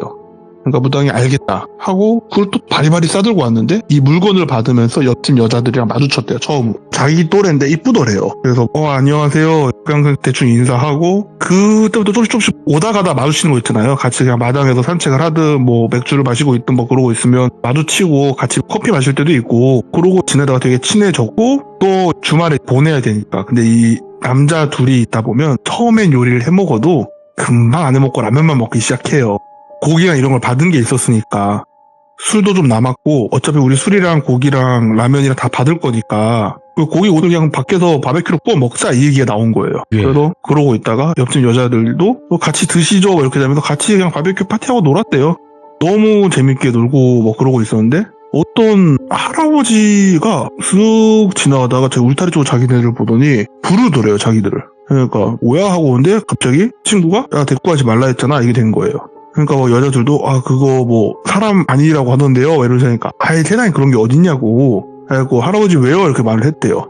그러니까 니들 거기서 뭐 하냐고 우리 여기서 그냥 한 달 살기 하러 왔다 여행 온 대학생들이다 그러면서 그 할아버지가 되게 놀란 표정으로 여기서 한 달이나 있다고 막 이러더래요. 네 뭐 그냥 한 달간 렌트했어요. 뭐 하신 말씀 있으시냐고. 주변에 뭐 주택가가 있는 것도 아닌데 뭐 시끄러울 리도 없고 그러니까 아니 거기가 어떤 데인지 알고 거기다 한 달이냐 있냐면서 되게 호통을 치는 게 아니라 안쓰럽다는 듯이 얘기를 하더래요. 여기가 뭐 어떤 데인데요 했더니 여기가 아니다 그냥 잘 지내다 가라 뭐 이런 식으로 그냥 하고 쯧쯧거리면서 가더래요. 사람이 되게 찜찜하잖아요. 근데 또 그 이쁜 여자 두 분이 같이 또 술 먹고 고기 먹고 막 놀고 하다 보니까 금방 잊었대요. 그렇게 또 지나서 한 3주차쯤 됐을 때 친구가 다음 주만 한 달 채우는데 나갈 거냐 더 있을 거냐 이러다가 진짜 고민이다 막 이런 얘기하고 있다가 어떻게 한 달이 딱 채워졌대요. 근데 그때 이미 여자분들이랑도 친해져서 여자분들한테 물어봤대요. 혹시 한 달 더 있으실 거냐고. 내일 모레면 끝나는데 바로 나가시는 거예요? 했더니 자기들은 한 달 더 있을 거라고. 한 달 더 있어도 된다 했다고. 그러니까 얘도 사실 그 여자분 중에 한 분과 약간 썸씽이 있었던 거죠. 그럼 나도 한 달 더 있어야겠다 이렇게 됐대요. 그 무당한테도 이거 사다 주시고 저희 한 달 더 있기로 했어요. 그러냐 알겠다. 그러고 대신 그럼 돈은 자기가 한 번에 주면 되겠냐 아니면 지금 나눠서 줄까 한 번에 줄까 이럴까? 친구는 받고 또 받고 싶었는데 다른 친구가 야 돈 들어 우리 쓰고 싶어서 나가게 된다. 그냥 차라리 한 번에 받자. 그러면 어차피 여기 있으면 돈 쓸 일도 없고 괜히 돈 생기면 교물생심이라고 나가고 싶어지고 그런다. 그러니까 그럴 것 같다. 자기는 자기를 못 믿는다. 그럴 것 같다. 그래서 그럼 저희 다음 달에 한 번에 받을게요 이렇게 말을 했대요. 그리고 여자분들도 어떻게 하기로 했어요? 이렇게 막 묻길래 우리 이렇게 하기로 했다. 우리를 못 믿는다. 네. 그래서 그럼 우리도 그럼 그렇게 할까? 뭐 이런 식으로 얘기가 됐대요. 그리고 다 그렇게 하기로 하고 또 평범하게 지냈는데 시간이 좀 지나고 계속 둘둘 붙어 살다시피 하고 매일 같이 밥 먹고 술 먹고 이렇게 하다 보니까 둘둘 썸씽이 돼서 이게 분명히 남집 여자 집이었잖아요. 근데 이게 어느 순간 남녀로 갈라지기 시작하더래요. 그렇게 정말 그냥 잘 지냈대요. 잘 지내다가 어느 날 무당이 또 짐을 갖다 주러 왔는데 남녀로 나오니까 무당이 막 화를 내더래요. 니들이 섞여 있으면 이게 지금 무슨 의미가 있냐고. 니들이 뭘 하고 길바닥에서 뭘 하든 상관은 없다만 그 집 안에서는 남녀 있지 말라고. 예. 막 화를 내니까 뭐 좀 짜증이 나긴 했는데 어쨌든 사실 별거 아니잖아요. 되게 편하잖아요. 되게 편한 삶을 살면서 큰돈 주니까 뭐 이 정도는 그냥 그래 오케이 알겠다고. 또 한편으로는 이 사람이 물건 가지러 오는 날만 내가 조심하면 되겠다 라는 생각도 했대요. 그러고 무당이 왔을 때 또 한 말이 이제 한 2, 3주 있으면 끝일 건데 하면서 아마 끝나기 며칠 전에 어떤 사람들이 올 거라고. 그러니까 그 사람들 따라서 가면 된다고. 그러니까 어딜 가냐고 우린 끝나면 집을 가야지 했더니 니들은 어떨지 모르겠지만 어쨌든 여기서 이런 거 저런 거 다 묻고 나면 그 사람들 따라가서 털어내야 된다고. 다 털어내고 니들이 안전할 수 있게 다 털어내다 싶으면 그때 돈도 다 주는 거라고. 내가 니들한테 돈 주려고 고용했지 니들 장례식 구조내려고 고용한 게 아니지 않냐. 그러니까 알겠다. 참 무당이라고 그러면 이상한 거 되게 많이 믿는다 막 이런 생각을 했대요. 그러고 있다가 그때부터 뭔가 좀 마을 사람들이 한 번씩 지나가면서 되게 이상하게 자기들을 쳐다보는 게 좀 느껴졌대요. 오래 있다 보니까 처음에는 처음 본 여자들도 있고 되게 편하기도 하고 바닷가도 이쁘고 한데 그것도 하루 이틀이지 이제 한 달 좀 넘게 있으니까 저 앞에 보이는 바닷가도 지겹고 이 생활 패턴도 좀 지겹고 그리고 처음에 그 설렜던 여자도 매일 보는 거잖아요. 그러니까 밖에서 사랑에 빠져서 연애를 해도 매일 보면 좀 그렇잖아요. 근데 사랑에 빠져서 만난 것도 아니고 환경 때문에 만나는 분위기가 된 건데 매일 보니까 조금 슬슬 그게 올라오는 거죠. 네. 뭔가 새로운 자극을 도파민을 찾기 시작하는 거죠. 그러니까 좀 나가고 싶어지더래요. 나가면은 돈이 더블로 나오니까 그건 감당도 안 되고 그래서 그냥 이 지루함을 어떻게 3주만 더 참으면 된다 3주만 더 참으면 된다 이러고 있는데 이 지루해질 때쯤 보이더래요. 마을 사람들이 이 집 앞을 지나갈 때마다 뭔가 되게 멀찌감이 가고 이 집 근처에 안 오는 느낌이더래요. 그러다가 사람이 또 매일 밥이랑 고기랑 술만 먹을 수도 없고 뭐 시켜 먹고 할 수도 있는데 그때 울타리 앞에서 받으면 된다 했으니까 짜장면이라도 시켜 먹자 얘기 나와서 짜장면이랑 중국 요리랑 이것저것 좀 시켜 먹자 해서 했는데 막 많이 시키니까 시골에서 그 사람도 얼마나 신나요? 열심히 해갖고 갖다 드릴게요 주소 말씀하세요 했더니 여기 어디 뭐 편지예요 했더니 그 사람이 알겠다고 하고 끊었다가 네. 한 5분 있다 전화가 오더래요. 혹시 거기 그 바닷가 옆에 보이는 그 단지냐고 집 두 채 있는 거기냐고. 네 거기에요. 그러니까 죄송한데 여기가 배달 권한 받기라고 다른 중국집 찾으셔야 된다고. 왜냐면 여기가 동네 장사라 다른 중국집이랑 그 배달 그것 때문에 싸운다면 피곤해진다고. 죄송하다고. 알겠습니다 하고 끊었대요. 다른 중국집을 또 찾아서 전화했더니 거기도 배달이 안 된다고 그러고. 그래서 뭐야 여기 중국집 되게 이상하다 하고 또 다른 치킨집이나 피자 같은 거 있나 찾아보자 하고 찾아봤는데 다 배달을 안 했다는 거예요. 좀 짜증이 나지만 어쩌겠어요. 어쨌든 자기네 집엔 고기도 있고 하니까 그냥 뭐 고기 구워 먹고 또 찌개 끓여 먹고 밥이랑 같이 또 술도 먹고 그냥 그러고 있었대요. 그러니까 뭔가 사람들이 이 집 근처로는 안 오고 좀 멀찌감이 떨어져서 약간 좀 큰 소리로 얘기를 하는 거였대요. 자기들한테 뭔가 얘기할 때. 배달 온 사람도 멀찌감이 떨어져서 여기까지 나와서 받으셔야 된다고. 우리가 여기서 나가면 안 된다고. 요 앞까지만 와주시면 우리가 받는데 왜 그러시냐. 그러니까 안 된다고. 좀 짜증이 나잖아요. 그러니까 그 생각도 했대요. 무당이랑 이 마을 사람들이 다 짜가지고 일부러 문 밖으로 나오게 하려고 하나? 되게 짜증이 나고 막 그러고 있고. 근데 이게 이걸 좀 느낄 때쯤부터 이 집이 되게 이상하다고 느껴지긴 시작했대요. 뭔가 자고 있으면 그 집이 분명히 자기 둘밖에 없는데 뭐가 뛰어다니는 소리가 난다거나 밖에서 완전 새벽인데 남자도 여자도 아닌 목소리로 자기네를 부르는 소리가 들린다든가. 어느 날은 뭐 자기가 화장실에서 볼일을 보고 손을 씻잖아요. 보통 근데 손 씻는 다음에 거울이 있잖아요. 손을 씻고 있는데 갑자기 옆에서 다가 하고 소리를 지른대요. 그리고 깜짝 놀라서 보니까 없고 뭐야 하고 창문에 물기를 닦아냈더니 자기 옆에 누가 서 있더래요. 그러니까 이런 일들이 벌어지기 시작하니까 되게 여기 있기가 무서운 거예요. 그래서 친구한테 말했더니 친구도 맨 처음에 뭔 개소리냐 이러다가 그 친구도 그런 비슷한 일을 겪기 시작하니까 뭔가 되게 무서웠대요. 그러니까 무당이 말한 이 음기가 강하다는 게 이런 느낌인가? 우리 얼마나 남았지? 이런 걸 하고 있었대요. 그래갖고 자기들은 못 느꼈는데 서로 얼굴을 보면 얘가 지금 상태가 안 좋구나를 알게 되잖아요. 그러다가 오랜만에 나와서 햇볕이라도 좀 쐬자 해서 앉아서 캔맥주를 마시고 있는데 옆집에서 여자애들 둘이 나오는데 얘네가 상태가 너무 안 좋더래요. 그래서 뭔 일이냐고, 니들 왜 그러냐고. 그랬더니 얘네들 얘기 들어보니까 뭐 얘네들은 집에서 남자 귀신이 나온다. 네. 근데 이제 남자 귀신이 자기네를 깜짝 놀라게 하거나 막 이런 건 아니고 쉽게 해도 귀접을 하게 된 뭐 그런 내용이었대요. 하루도 빠짐없이 매일 밤이었대요. 그러니까 며칠간 잠을 못 잤다 이거예요. 그러니까 자기네들은 너무 힘들고 죽을 것 같다 뭐 이런 얘기하다가 나갈까 하는데 지금 나가면 얘가 우리한테 주기로 하는 게 3천만 원이니까 따블이면 6천만 원 아니냐. 그리고 니네 둘 다 나가면 1억 2천인데 어떻게 갚을 거냐. 이제 열흘 정도밖에 안 남았다. 버텨야 된다. 그리고 무당 몰래 우리가 같이 섞어서 잘 때는 그런 일이 없었으니까 무당 몰래 그냥 그렇게 할까? 뭐 이런 얘기도 나오고. 그래서 걔도 온갖 방법을 써봤는데 그런 일이 계속 터졌대요. 되게 신기한 게 처음에 집에서 되게 깔끔하다고 느꼈는데 점점 집에서 뭔가 썩은 내가 나더래요. 근데 이 썩은 내가 그냥 풀 썩은 내가 아니라 고기 같은 거 썩은 내 있죠. 그런 느낌의 냄새인데 너무 심하고 뭔가 음식물 쓰레기 나올 게 없는데 자꾸 뭔가 막 파리 같은 거 날라다니고 그러니까 뭔가 집 구석 어딘가에 음식물 쓰레기 같은 게 있나 싶을 정도로. 자기가 밖에 나와서 바다 바라보면서 의자에 앉아있으면은 이상하게 자기 주변에 막 파리 같은 게 막 꼬이고. 그리고 되게 그 마지막 한 3주 정도가 진짜 힘들었대요. 근데 너무 나가고 싶은데 이 말도 안 되는 큰 돈을 감당할 자신이 없으니까 나갈 수가 없는 거예요. 네. 그래서 진짜 며칠 안 남았다 하면서 이게 익숙해지지가 않더래요. 매일 이런 깜짝 놀라는 일이 생기면 좀 익숙해질만 하겠지라는 생각도 했는데 익숙해지지가 않더래요. 더군다나 여자애들은 진짜 막 울면서 나오기도 하고 밖에 나와서 같이 술이라도 한잔 할까 하면은 정말 막 술잔 따르다가 막 졸고 그러고 있다가 한 3일쯤 남았을 땐가 어떤 할머니랑 할아버지가 씩씩거리면서 집 앞으로 오더래요. 네. 그러니까 누구세요? 이랬는데 니들 빨리 나오라고. 그니까 아니 저희 며칠 더 있어야 된다고. 그러니까 막 그 할아버지 할머니가 그때 막 화를 내더래요. 니들 거기서 단체로 죽을 거냐 빨리 튀어나오라고. 그러니까 얘네가 그때는 거의 4명 다 제정신이 아니어서 저게 사람인지 아닌지 구분이 안 갔대요.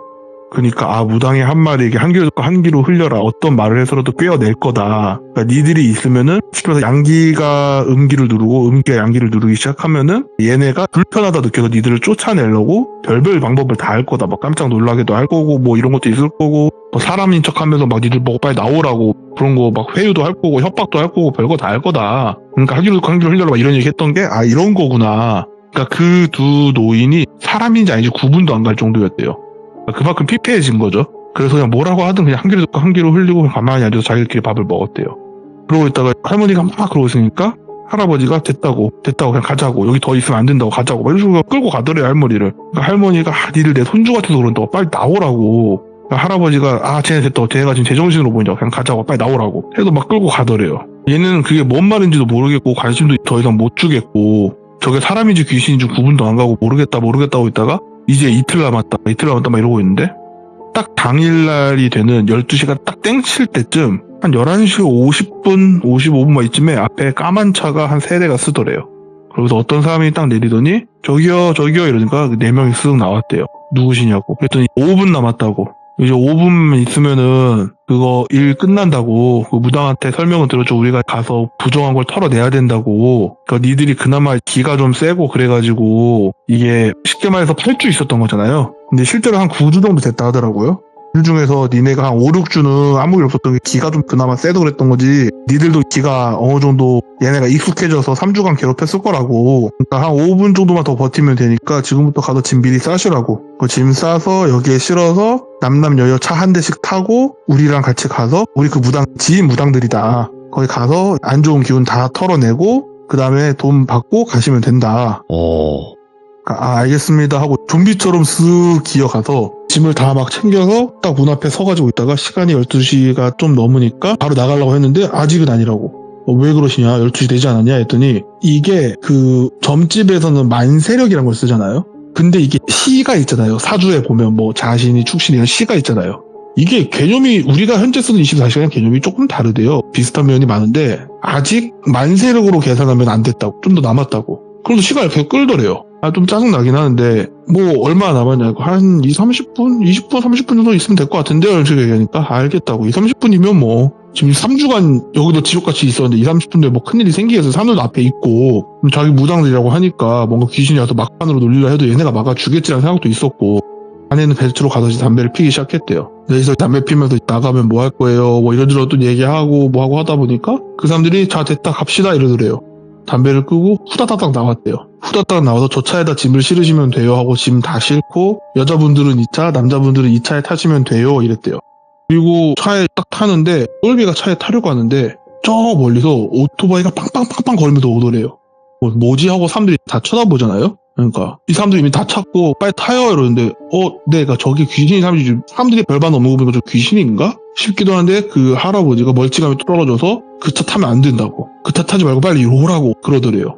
그러니까 똘비가 정신이 이제 나오니까 좀 괜찮은 느낌이 있긴 했는데 뭔 소리야 지금 가서 돈 받아야 되는데 그 차 타면 안 된다고 막 하더래요.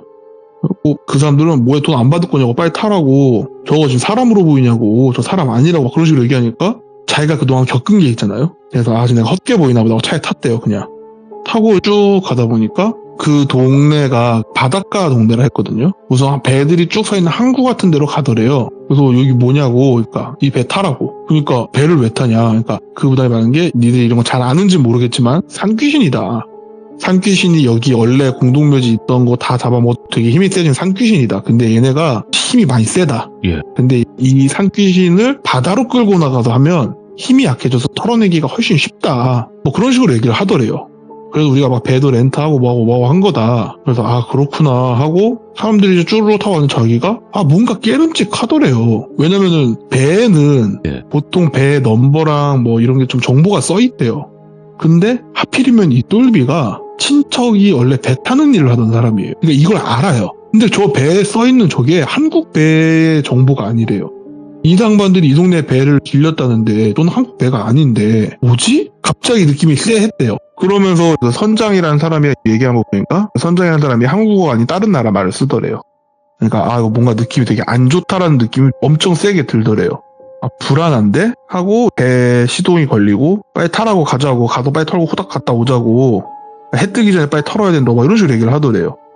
그래요? 하고 하는데 그 뒤에서 그 할아버지 할머니 타는 그 4발 달린 오토바이 같은 거 있죠. 그거 한 3대가 오더래요.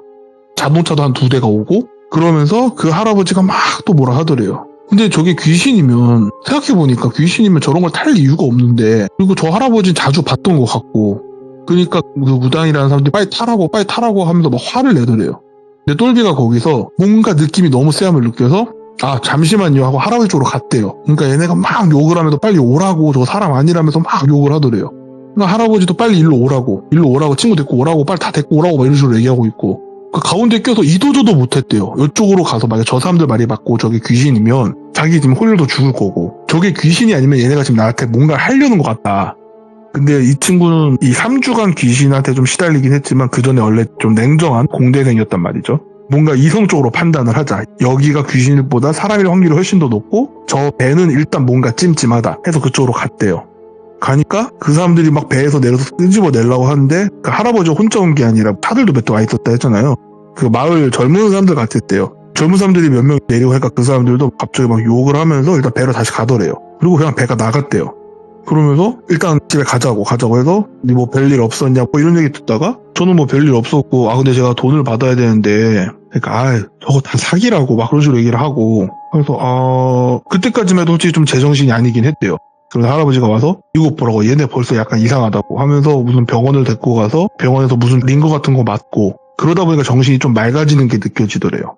그리고 나서 딱 생각이 든 게 자기 맨 처음에 알바 채용한다고 자기 이름, 주소, 학교, 그리고 주민등록번호, 핸드폰 이런 거 다 써져 있는 걸 냈단 말이죠.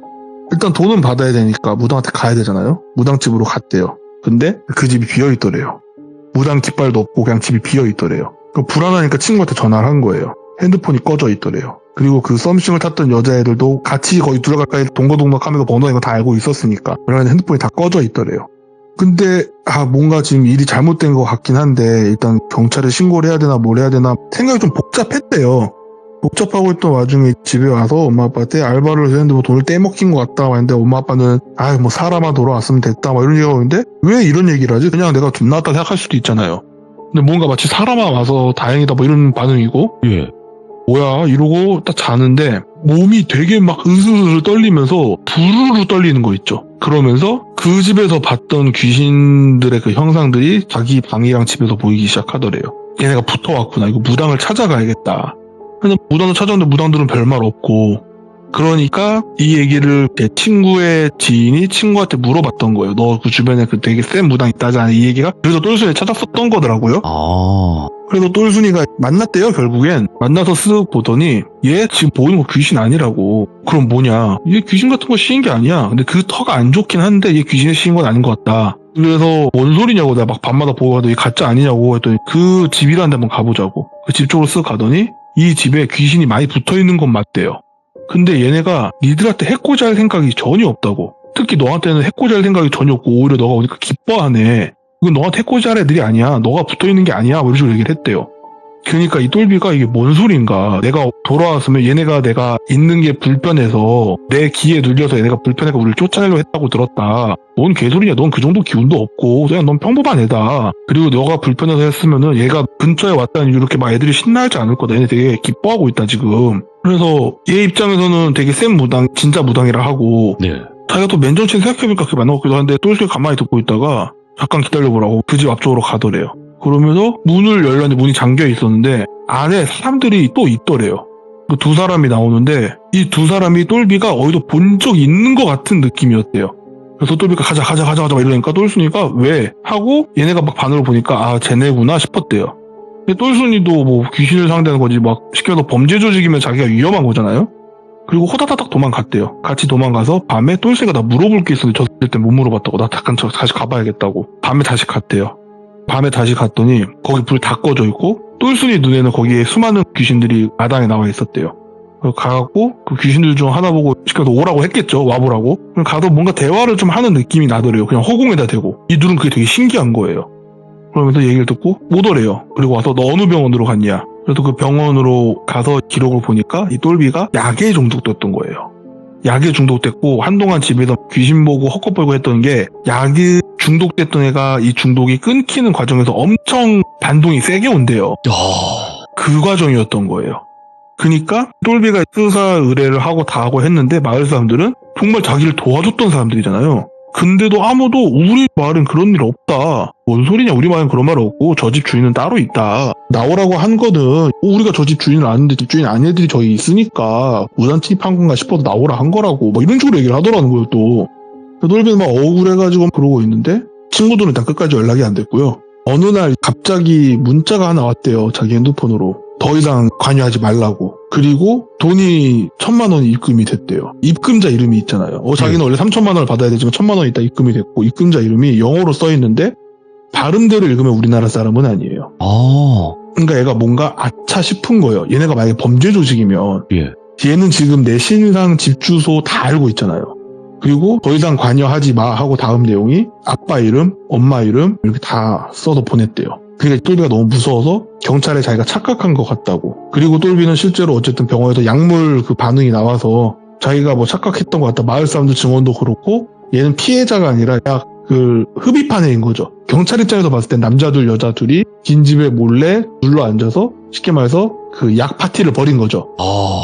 그러니까 얘는 결과적으로 입증을 못해서 깜빵을 갔고요. 어쨌든 그 약을 했으니까 자기가 의지와 관계없지만 이걸 입증하지 못해서 결국에는 장기 복용으로 됐고 짧지만 갔다 왔대요. 갔다 와서 치료도 받고 다 하고 해서 했는데 멀쩡한 삶을 살아가긴 했는데 결과적으로 그 여자 2명이랑 자기 친구는 연락이 아예 안 됐고요.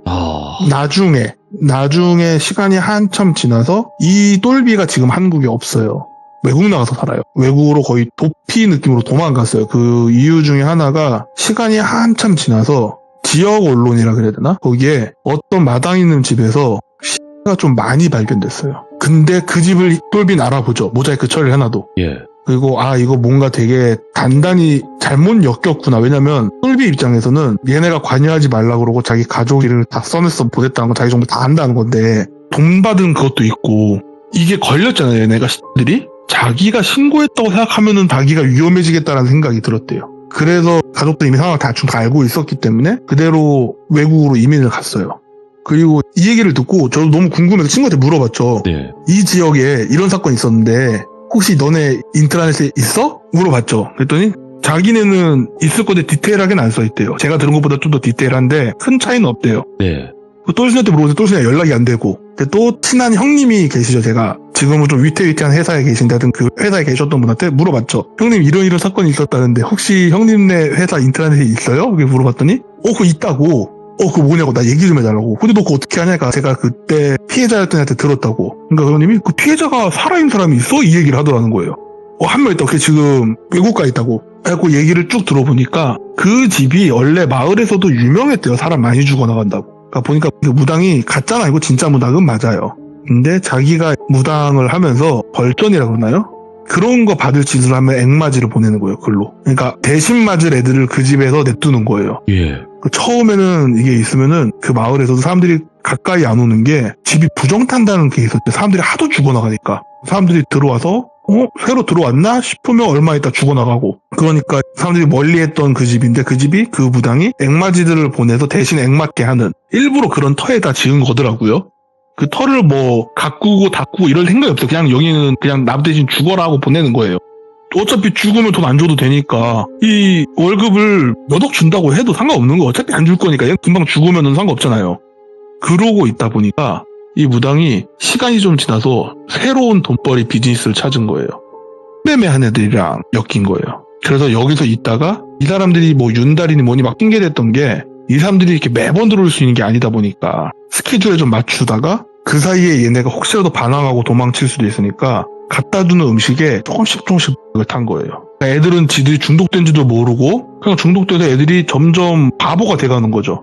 마지막 3주 차에 이거를 했던 게 그 3주 차 때부터 슬슬 약을 거의 다 줄인 거예요. 그러니까 얘네가 반동으로 뭐 귀신을 본다든가 뭐 귀접을 당했다고 느낀다든가 이게 사실 그 약의 금단 반동 같은 거였대요. 그런 네. 분위기가 있고 저도 이거를 몰랐는데 약을 먹으면 하이가 오기도 하고 로우가 오기도 하거든요. 그러니까 기분이 되게 좋아지거나 기분이 되게 다운되거나 이거는 근데 분위기에 따라 좀 조절을 가능하대요. 근데 이 말은 좀 공포심을 심어놓은 상태에서 이 약의 반동이 올 때 엄청나게 공포감을 느끼는 그런 게 보이기 시작한대요. 예를 들어서 뭐 자기가 바퀴벌레를 무서워하는데 사람 만난 바퀴벌레가 자기를 잡아먹는 그런 걸 느낀다든가. 근데 사실 실제는 아니니까 좀 그런 분위기를 조성하면 그게 가능하다고 하더라고요. 그래서 그런 분위기 무당한테 들은 얘기도 있고 하필이면 또 무당이기도 하니까 그런 걸 좀 느꼈고 자기네가 귀신에 씌었다고 느꼈는데 스케줄에 맞춰서 그 사람들이 오면 그 배를 타고 그대로 밤에 그냥 바다를 건너는 거예요. 그리고 어디 있는지 아무도 모르는 거예요. 그리고 알고 보니까 그 피해자들 똘비의 친구도 그랬고 그 여자 둘의 그것도 보니까 가족이 없어요. 그러니까 똘비도 자기도 맨 처음에 그냥 얘랑 같이 시켜서 뭐 천의 고하다. 그니까 그 무당이 한 말이 천의 고하면 너한테 그 양기랑 이게 엄청 세게 몰릴 거고 니네 부모가 강한 음기를 가진 애를 누르는데 도와줄 거다 뭐 이런 식으로 했었다 했거든요.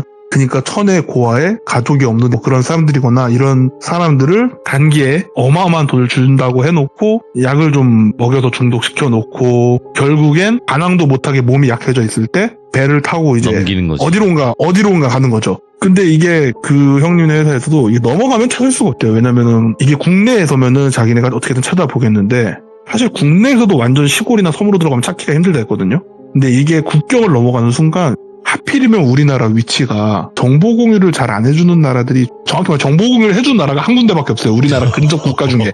우리나라 동쪽에 있는 나라는 그나마 좀 사이가 좋아서 정보 공유 어느 정도 해주는데 이 나라 제외하고는 정보 공유 해준 나라가 한 군데도 없어요. 그래서 어디로 갔는지도 알 수가 없어요. 이게 북쪽으로 갔는지 서쪽으로 갔는지 뭐 남쪽으로 갔는지 어디로 갔는지 알 수가 없대요.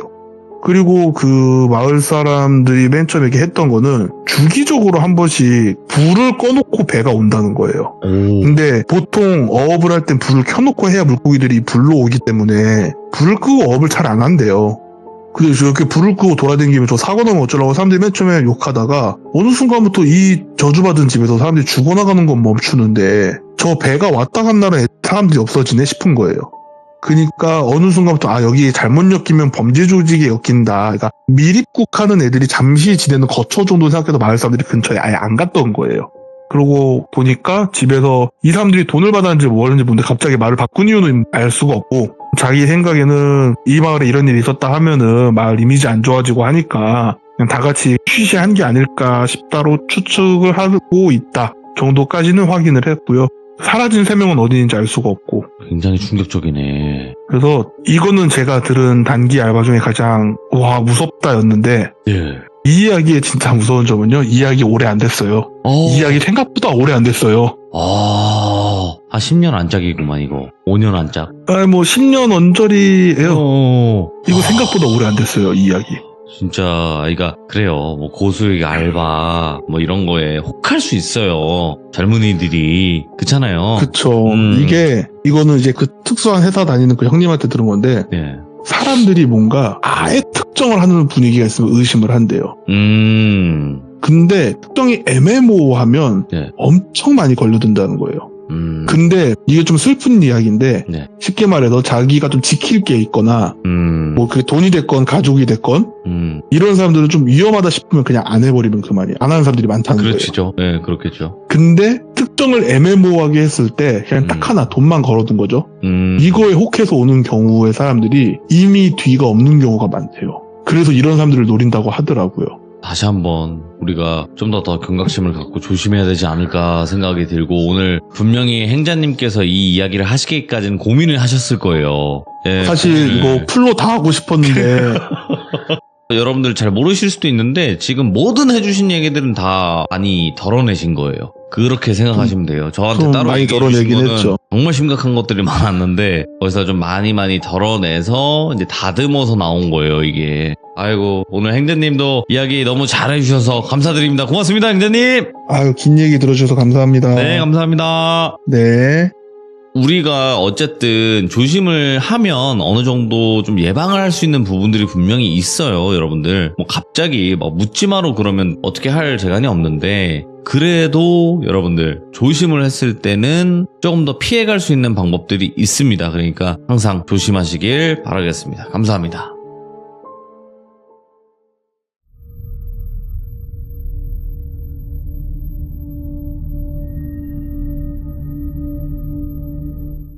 자, 이번 이야기는 시청자 강북 팬더님이 시들무 처음으로 방문을 해주셨고요. 오늘 해주실 이야기가 삼촌이 해주신 이야기인 것 같아요. 근데 보통 이야기는 아닌 것 같습니다. 바로 만나보도록 할게요.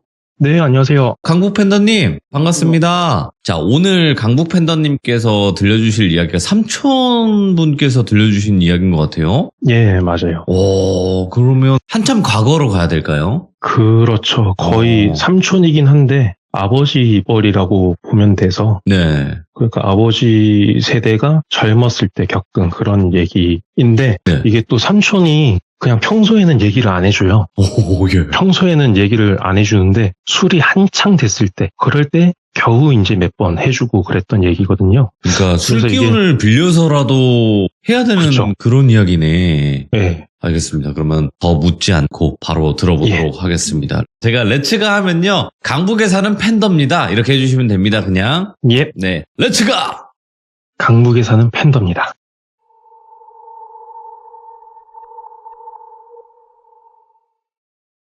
이 이야기는 90% 정도는 선명하게 기억이 나요. 근데 나머지는 들은 지 좀 오래돼서 가물가물하다는 점, 그리고 제가 고향이 포항이거든요. 그리고 삼촌이 저보다 한 세대는 더 옛날 사람이니까 정말 진한 사투리로 얘기를 들었었어요. 그러다 보니까 하다가 저도 모르게 사투리가 좀 나올 수도 있다는 점 양해를 드리고 시작하겠습니다. 포항에서는 삼촌을 아재라고 했어요. 아재야 뭐 이렇게 하는데 이게 아재 그러면은 너무 많은 사람들이 돌아보니까 앞에 지칭을 하기 위해서 살고 있는 지역을 붙입니다. 그래서 지금 주인공인 아재는 신광이라는 저희 선산이 있는 지역이 있거든요.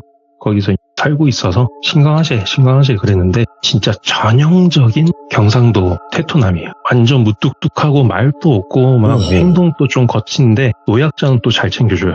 그래서 어릴 때 아재집에 많이 놀러를 갔거든요. 왜냐면 가면은 막 산기슭에 곤충도 많고 동물도 많고 막 계곡에서 물고기 잡고 또 잔소리를 안 했어요. 밤새 뭐 만화책을 보던 밤에 나가서 곤충을 잡던 상관을 안 했는데 낯들고 막 설치고 그럼 다치는 거 아니면은 터치를 안 했거든요. 근데 그런 완전 꿈의 장소인데도 무서운 순간들이 기억에 남아 있거든요. 이게 아재가 가끔 사냥을 가요. 뭐 엽총 들고 가고 막 이런 게 아니라 그냥 올무 놓고 뭐 그런 건데 산비둘기, 꿩 이런 거는 그래 잡을 수 있지 하잖아요. 근데 가끔 청설모 같은 걸 잡으세요. 근데 청설모가 이게 뭐 디테일한 건 빼고 기억에 딱 남는 게 나뭇가지에 올무를 놓는데 거기를 청설모가 지나가다가 딱 걸리면은 얘가 목이나 겨드랑이에 올무가 껴서 나무 밑으로 대롱대롱 날리게 되는 거예요. 근데 딱 기억에 남는 장면이 그렇게 쓱 날려가지고 바람이 부는데 몸은 안 흔들려요. 근데 그 꼬리 잔털 같은 게 살살살살 흔들리는 그게 머리에 딱 남아있고 그리고 잡았으면 손질을 해야 되잖아요. 그런 도축하는 과정 그런 게 어릴 때 무섭더라고요. 이게 몇 번이나 꿈에도 나오고 그래서 아무튼 그런 완전 좀 뭔가 터프한 그런 아재인데도 불구하고 술 마실 때만 얘기를 해주던 그 이야기를 이제 본격적으로 해보겠습니다. 아재한테 완전 친한 친구가 한 명 있는데 공무원이래요. 그 친구가 신광이 포항에서 되게 북쪽에 있는데 그쪽이랑 그렇게 멀지 않은 청송, 주황산이 있는 청송 쪽에 근무를 했대요. 둘이 뭐 어릴 때 친구는 아니고 군대에서 만나서 같은 경상도 하면서 친해져가지고 전역하고 같이 여행도 가고 산도 가고 그렇게 했다고 해요. 그러다가 아재는 선산에 있는 땅을 좀 일찍 물려받아가지고 밑에 노는 소작 주고 위에 밭은 자기가 하고 염소 키우고 소 키우고 막 하고 친구는 이제 정신 차리고 공부해가지고 공무원이 됐는데 어느 날 친구가 연락도 없이 와가지고 자기랑 같이 어디 좀 가자. 그러는데 들어보니까 어디 산골 깊숙한 데를 가자는 거예요. 아니 3월인데 산에 눈도 안 녹았는데 뭐 산에 가냐. 괜히 갔다가 막 멧돼지 만나면 난리 난다. 못 간다. 그랬는데도 막 엄청 맛있는 거 사줄게. 운전도 내가 하고 막 사정사정을 하는 거예요. 그래서 뭔데 하니까 하는 얘기가 옛날에 뭔가 그런 정부 지침이 있었나 봐요. 청송처럼 산이 막 깊고 화전민 같이 막 등록이 안 된 사람들이 많은 지역에 공무원이 직접 가가지고 어느 골짜기 너머에 뭐 사람이 살았다더라. 그러면 직접 가서 사람이 아직 살고 있는지 없는지 확인을 하고 살고 있으면 뭐 주민등록 같은 거를 하도록 유도를 하는 그런 거를 했었대요. 아무래도 뭐 인구조사차 뭐 정부에서 했겠죠. 그래서 그런 걸 하는데 아직 친구가 짬이 안 되니까 제일 먼 데를 제일 깊숙한 막 산골짜기를 걸렸대요.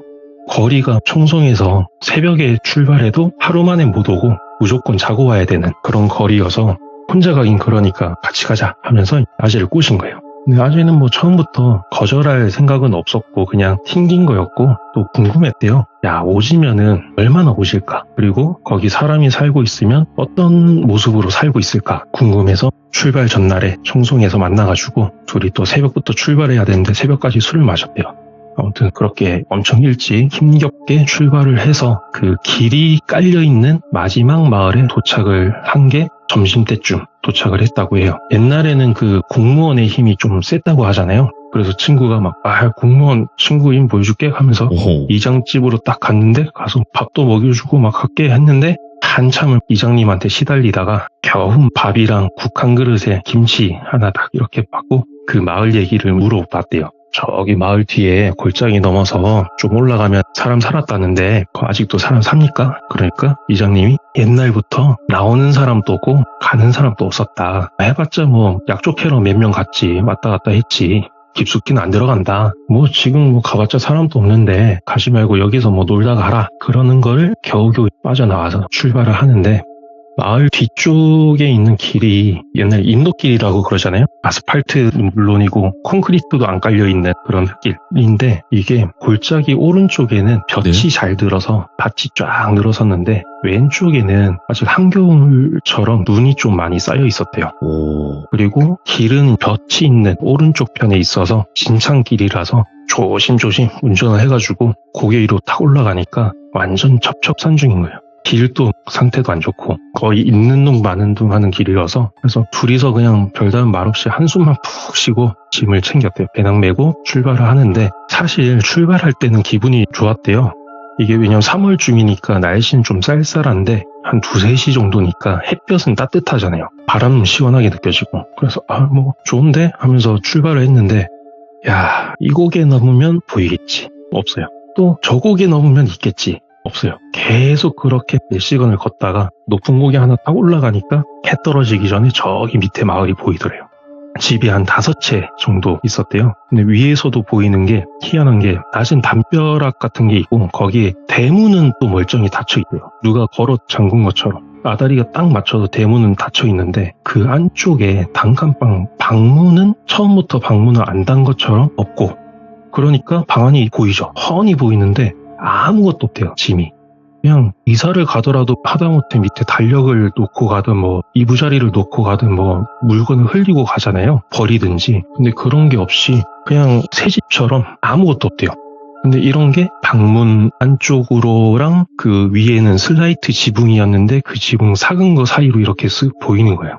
근데 사실 아재는 이때 야 누가 봐도 사람 없는데 가자 하는데 공무원이잖아요. 사진을 찍어야 된대요. 실제 내려가서 그 집을 이렇게 한 바퀴 돌면서 사람 살았는 흔적이 있는지 뭐 숨은 건지 진짜 없는 건지 확인을 하고 사진을 찍어 가야 된대요.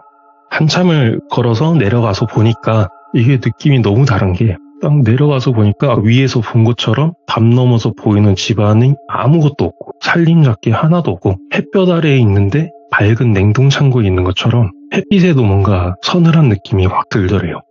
분명히 언덕 위에서는 뭔가 포근한 그런 양지에 있는 집 같았는데 느낌이 너무 달라서 야, 좀 오싹한데? 그러면서 친구가 사진 찍고 작업하는 걸 기다리고 있었대요. 그러면서 옆을 쓱 보니까 골짜기에 집이 있다 그랬잖아요. 오른쪽 비탈에 왼쪽을 보니까 저기 언덕 살짝 위에 뭔가 사당처럼 기와집 한 칸이 딱 있더래요. 그리고 웃긴 게 기와집으로 올라가는 길에 골짜기 제일 밑에 자그마한 또랑이 하나 있고 그 옆에 당수나무같이 큰 나무가 하나가 딱 있더래요.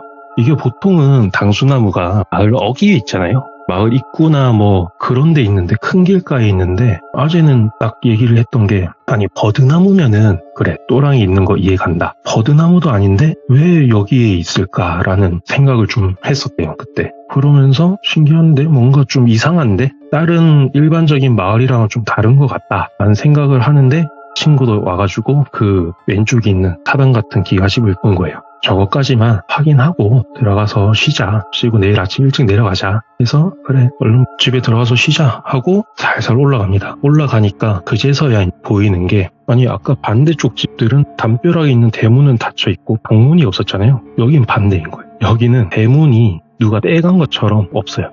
아니 훤히 보이고 오히려 단칸방 방문 창호지 있는 그 방문이 빵꾸 하나 안 뚫리고 멀쩡히 닫혀있는 거예요.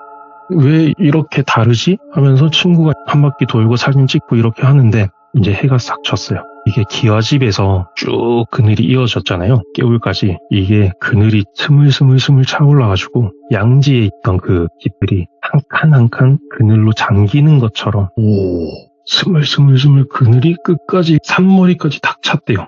그러면서 그쪽 집들에서 바람이 싹 불어오기 시작했답니다. 이러면서 친구랑 뭔가 쫓기듯이 도망치듯이 대문 안으로 딱 들어가가지고 방문을 열고 일단 들어갔대요.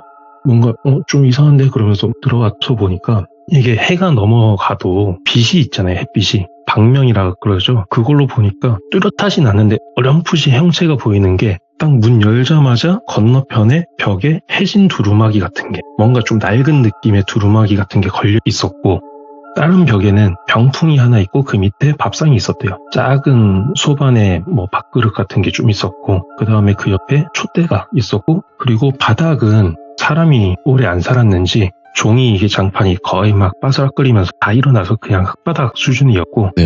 천장은 검해서 그런지 뭐 별로 보이지도 않았고 그래서 일단 들어와서 방문을 딱 닫으니까 뭔가 좀 안락한 느낌이 그제서야 들더래요.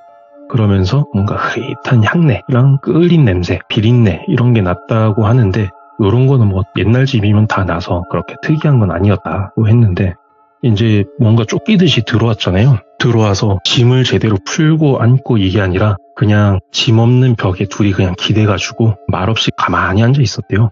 이게 그러다가 보름달이 뜬 보름이라서 달빛이 밝으니까 그냥 밤에 내려갈까 얘기도 했는데 뭔가 피곤하고 뭔가 그냥 나가는 것보다 방 안에 있는 게 좋은 것 같다 하고 그냥 있기로 했대요. 근데 이제 바람이 많이 부는지 멀리서부터 탁탁탁탁탁탁 하면서 그 왜 겨울에 산에 가시면은 나뭇가지들끼리 막 바람에 부딪히는 소리 있죠. 그런 게 계속 들리는 거예요.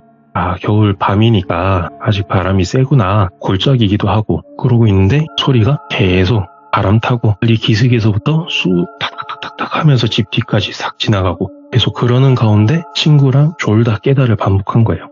이게 웃긴 게 그 배낭에 버너랑 물이랑 라면이랑 뭐 술도 있고 침낭도 있었대요. 근데 이런 거 꺼내지도 않고 그냥 생각도 못하고 그냥 배낭 끌어안고 벽에 기대서 멍하니 졸다 깨다 하다가 아재가 어느 순간 눈이 싹 떠졌대요. 뭔가 이상한데? 하면서 이렇게 보니까 방 안으로 이제 달빛이 살짝 들어오니까 이상은 없어요. 변한 건 없고 옆에 친구는 있나? 하고 보니까 잘 자고 있어요. 아무것도 없는데 이상한 거 없는데 하는 순간 조용히 친구를 깨웠대요. 야 빨리 일어나. 일어나. 바람이 멀리서부터 핑 불어오고 막 그랬는데 이 나뭇가지 부딪히는 그 탁 소리가 어느 순간 집을 삥삥 돌고 있대요. 집을 둘러싸고 탁탁탁탁탁탁탁 소리가 나는 거예요. 이게 분명 멀리서 탁탁탁 하다가 멀어졌는데 어느 순간 뺑뺑 방을 돌고 있으니까 근데 또 무서운 게 문 틈에 밖이 보이는 틈이 없어요. 그렇다고 문을 열면 또 안 될 것 같아. 보니까 친구도 멘붕 와가지고 배낭을 뒤져가지고 랜턴 꺼내고 하는데 불도 안 들어요. 배터리 꺼내서 바깥 끼고 뺐다 끼웠다 하고 아재는 아재대로 배낭에서 성냥 꺼내가지고 신문지에 불 붙이려고 하는데 옛날 신문지가 불 붙이면 잘 붙거든요. 한번 붙이면 화르륵 하면서 불이 위로 확 솟구쳤다가 잔잔하게 싹 붙는데 이게 화르륵 붙었다가 누가 쏙 빨아 당긴 것처럼 반대로 싹 꺼지더래요. 붙일 때마다. 친구는 랜턴 두들기고 있고 아재는 신문지 구겨다가 비볐다가 하면서 막 불 붙이려고 난리 치는데 소리가 점점 가까워지는 거예요. 처음에는 대문 밖에 담벼락 도는 느낌이었는데 이제는 담벼락 타고 넘어온 것처럼 방을 도는 것처럼 가까워졌대요. 이게 너무 가까이서 탁탁탁 소리가 너무 많이 들리니까 멀미가 날 지경까지 된 거예요. 그제서야 그래 병풍 밑에 촛대 하나 있었다 생각이 딱 나가지고 촛대로 가서 불을 켭니다. 불을 켜니까 이때는 소리가 안 들렸대요. 촛불에 불 붙는 순간이 진짜 조만한 막 흔들리지도 않는 촛불이 하나 딱 펴졌대요.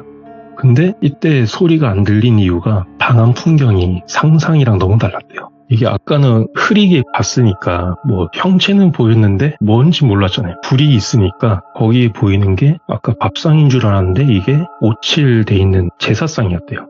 그리고 병풍이 이게 누런 종이에 병풍 전체가 부적인 것처럼 누런 종이에 붉은 물감으로 막 한자 같은 거랑 그림 같은 거랑 돼 있고, 그리고 더 압권이 천장에 부적이 가득 있었대요.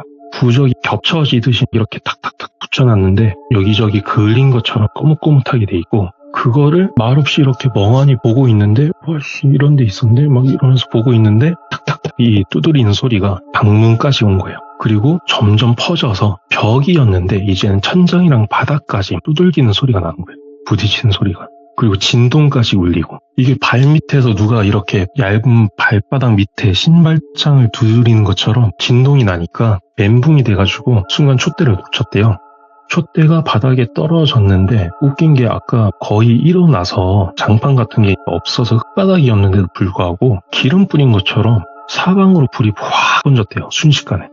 병풍은 녹은 것처럼 순식간에 그냥 싹 사라지고, 웃긴 거는 벽에 있던 도포자라 이것만 슬로우 건 것처럼 느긋하게 천천히 타올라서 싹 사라지고, 그리고 방문에 불이 붙어가지고 밖이 보여야 되는데 보름이니까 불도 있겠다, 대문이나 뭐 담벼락이 보여야 되는데 검은 화면처럼 아무것도 안 보이더래, 방문 밖이. 근데 앞에 뭔가 있는 것 같다. 근데 고민할 틈도 없이 방에 불이 붙었으니까 니들 있으면 타 죽는데 어쩔 수 없이 친구랑 배낭을 딱 안고 물에 다이빙 하듯이 그렇게 문으로 몸을 던졌는데 마당으로 딱 떨어졌대요. 떨어져서 보니까 집 전체를 둘러싸서 불길이 이렇게 확 오르고 있는데 그거를 회오리처럼 바람이 감싸고 있으니까 불이 불기둥처럼 이렇게 위로만 올라가고 있었어요. 그러면서 주변이 보이잖아요. 그렇게 높이 불빛이 있으니까. 이게 담벼락은 언젠지 모르게 허물어져 있고, 그리고 담벼락이랑 집 사이에 자그마한 그런 마당 잡초 사이로 온갖 동물들의 그 흰 뼈들이 붉은 불빛에 막 어른거렸대요. 이게 뭐 사람 뼈인지 동물 뼈인지 모를 커다란 막 다리뼈 같은 거에서부터 돌인 줄 알았는데 쥐인지 새 두개골 같은 것도 있고, 뱀뼈는 밧줄처럼 여기저기 널려져 있고, 이런 풍경을 불길을 그 둘러싼 바람 소리에 맞춰서 뻗어 서로 부딪히면서 탁탁탁탁 소리도 나고, 이게 너무 현실이 아닌 것 같은 그 느낌이 확 들었대요. 꿈인가? 그래서 친구랑 소리도 못 지르고 무조건 도망쳐야 된다 싶어서 배낭 끌어안고 미친 듯이 불을 등지고 계속 뛰었대요. 아니 뭐 그 한 칸인데 뭘 그렇게 태울 게 많은지 계속 미친 듯이 뛰는데도 오랫동안 불길이 이렇게 길을 좀 비쳤대요. 머리끝까지 숨이 막 차오르는데 그래도 막 돌아보면 안 될 것 같고 잡힐 것 같고 막 뛰다 보니까 어느 순간 눈앞이 확 뚫린 거예요. 산 능선까지 다 올라온 거예요. 앞에 보니까 앞은 또 보름달이니까 달 밝은 하늘 아래서 바람 한 점 없는 그런 고요한 겨울 능선 길이었대요. 뭐지 꿈인가 싶어서 무심코 올라왔던 길을 쓱 돌아보니까 맨 처음에 보이던 게 반대쪽 능선이 보이고 그 바로 밑에 집들이 보였대요. 아까 집 5채. 보름이라서 대문에 있는 문이 하나하나, 담벼락에 있는 돌 몇 개 뭐 이런 것까지 보일 정도로 엄청 밝은데 방 안은 아무것도 안 보였대요. 어떤 집은 천장이 삭아서 무너져가지고 방 안에 달빛이 비출 법도 한데 그냥 껌껌하게 검은 화면처럼 아무것도 안 보이고, 그리고 기와집 쪽으로 보니까 불길이랑 뭐 만약에 불이 꺼졌으면 연기라도 보여야 되는데 연기도 없고, 보이는 건 폭삭 무너진 기와집이랑 당수나무도 멀쩡한 게 아니라 숫자국만 남았대요. 그러면서 기와집 무너진 자리를 계속 보는데 불길은 진짜 하나도 안 보이고, 오히려 그 무너진 자재 틈 사이로 아까 방문 안이 안 보인 것처럼 검은색 그냥 어둠이 꽉 차 있었대요. 아니 달이 밝으니까 그래도 조금씩 보여야 되는데 그냥 검은 화면처럼 누가 막은 것처럼 껌껌한 거를 자기도 모르게 계속 눈에 힘주고 보고 있었대요. 그러는 순간 다시 바람 소리가 시작됩니다. 탁탁탁탁탁탁탁 하는 게 다시 불어오기 시작한 거예요.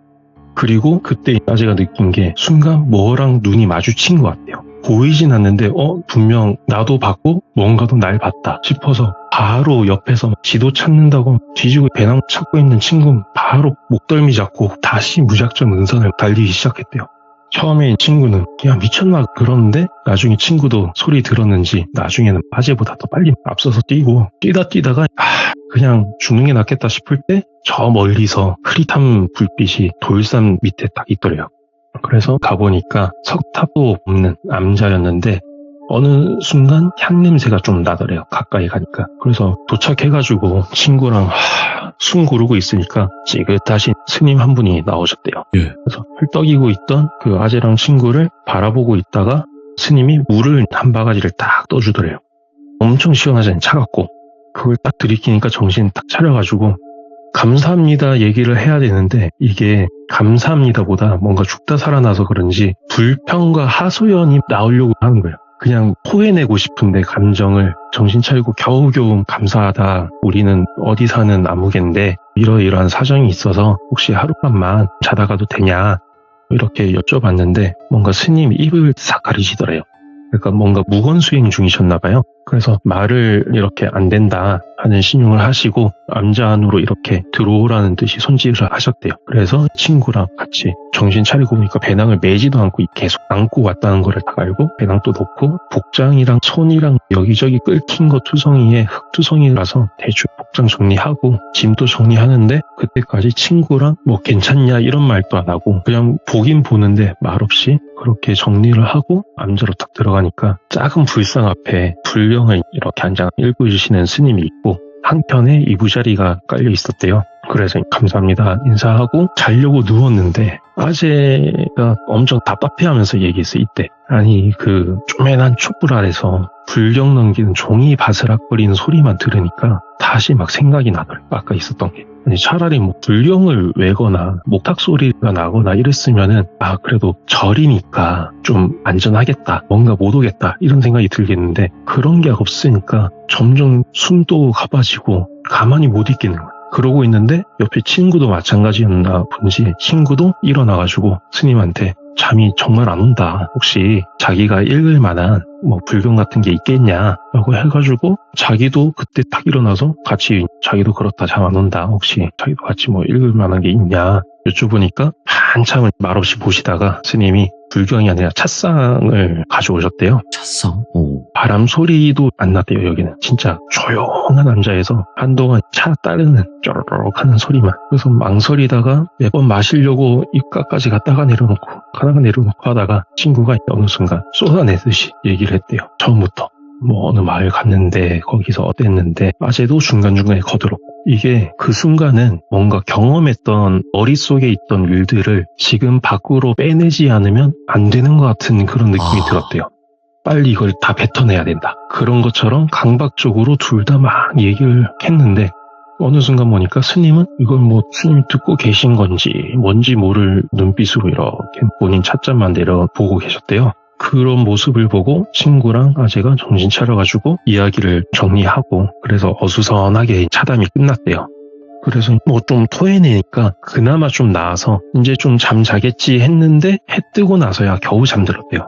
그러고 목탁 소리랑 향냄새에 딱 깨가지고 앞에 이렇게 절하시고 하시는 스님한테 방해되지 않게 조용히 잠자리 정리하고 뒷모습에 합장을 하고 하산길에 나섰대요. 암자에서 또 거기서도 엄청 산골짜기여서 굽이굽이 몇 시간을 내려와가지고 겨우 어딘지도 모를 마을에 도착해서 거기서 하루에 몇 대 없다는 버스 겨우 타가지고 청순까지 도착을 해서 그 친구는 말도 없이 아재는 그냥 도착하자마자 황으로 가는 버스를 그냥 바로 잡아서 도망치듯이 왔대요.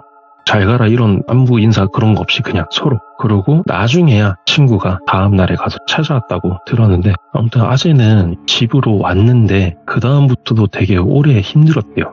해만 딱 떨어지면은 바람만 불면 나뭇가지 타닥 소리는 어디든지 들리는 거니까 그 소리만 나면 그날 밤이 계속 생각이 났던 거예요. 근데 그게 친구도 비슷했는지 몇 달 동안 서로 연락을 아무도 안 해요. 이게 둘 중에 누가 이거를 얘기를 하면은 아직 뭔가가 따라올 것 같은 여기로 그런 느낌이 들었대요. 아재는. 그러다가 또 시간이 좀 지나서 지인의 행사에서 또 우연히 마주쳤대요. 거의 반년 정도 만에. 그래서 술도 마셨겠다. 뜸들이다가 그날의 얘기를 처음부터 슬슬 얘기를 하는데 얘기하다 보니까 스님이 되게 감사한데 안부 인사라도 전하자. 그게 사람 된 돌이 아니겠냐 해가지고 친구랑 차 몇 봉지랑 뭐 주전부리 좀 사가지고 마을로 갔대요. 그래서 그 마을에서 다시 거꾸로 내려온 길은 대충 낮에 내려왔으니까 아니까 올라가서 바위 있는 봉우리 밑에 앉아 있었으니까 그거 찾아가자 하고 아무리 찾는데도 몇 시간을 헤매는데도 없어. 그 바위 봉우리조차 안 보이더래요. 와. 아니 이게 분명히 바위 봉우리 밑에 불빛이 있었고 헷갈릴 수가 없는 게 거의 흙봉우리인데 거기만 큰 바위가 있고 그 밑에 암자가 있었고 스님한테 물도 얻어 마시고 거기서 인사하고 잠도 자고 차도 마셨는데 막 헤매는 가운데 해도 슬슬 넘어가는 거예요. 그러는 순간 또 그날이 또 스물스물 생각이 나더래요. 둘 다 또 말없이 바로 달리듯이 마을로 내려갔어요. 내려가니까 뭐 그런 외지인이 잘 없는 마을인데 둘이 막 아침 일찍 올라갔다가 늦게 내려오니까 지나가다가 본 어르신이 뒤에 약속했냐고. 아니 우리는 여기 절 암자 찾으러 왔다. 여기 스님한테 신세를 좀 져가지고 차랑 이런 거 드리려고 왔다. 그러니까 여기 뒤에 아무것도 없다고. 요 뒷산은 암자고 뭐 절이고 하다못해 기도터도 없다. 자기가 평생 요 동네 살았는데 한 번도 목탁 소리 한 번 들은 적이 없다고 얘기를 하시는 거예요. 이거 아닌데? 분명히 우리 둘이 같이 경험한 건데. 그러니까. 그러고 그날처럼 둘 다 또 말없이 각자 그냥 집으로 바로 돌아왔대요. 그러고 나서 아재랑 친구 연락이 또 자연스럽게 멀어지고 경조사 때나 간간히 보는데 보긴 해도 그때 얘기는 안 하고 서로 의식적으로. 그러다가 나중에서야 아재가 그날 이야기를 혼자 떠올릴 수 있을 때 그때 혼자서 다시 찾으러 갔대요. 그 암자를. 오. 10번 또 넘게 갔대요. 나중에는 그 마을에 민박 잡고 막 아침에 올라갔다 내려오고 막 그렇게 헤맸는데도 결국 못 찾고 이게 이해가 안 됐다고 하는 게 진짜 미스테리하다. 아니 산이니까 산길이 진짜 막 올라갈 때 다르고 내려올 때 다르거든요. 그러니까 못 찾는다 쳐도 포인트가 되는 그 돌 봉우리 이거는 형태가 변할 수는 없잖아요. 절대 안 변하죠. 근데 이거조차 없는 거예요. 그래서 그렇게 막 여러 해가 또 지나가서 이제야 그 친구랑 술안주 삼아서 다시 얘기를 또 했대요. 그러면서 처음부터 서로 기억 맞춰보면서 얘기하다가 어느 순간 이상한데 싶었던 게 서로 기억이 달랐대요.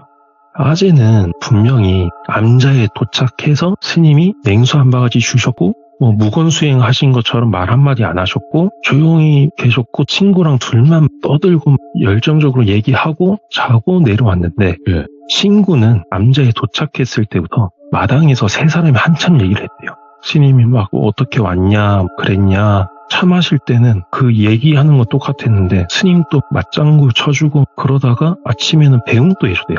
이게 기억이 일부만 다른 정도가 아니라 암자에 도착하는 순간부터 내려올 때까지 완전 뭐 서로 딴반 보낸 것처럼 완전 다른 거예요. 미쳤네. 예. 그러고 나서 서로 딱 하고 나서 흐지부지 술자리 끝나고 그리고 그 다음부터 아재는 암자를 찾으러 가지 않았다고 합니다.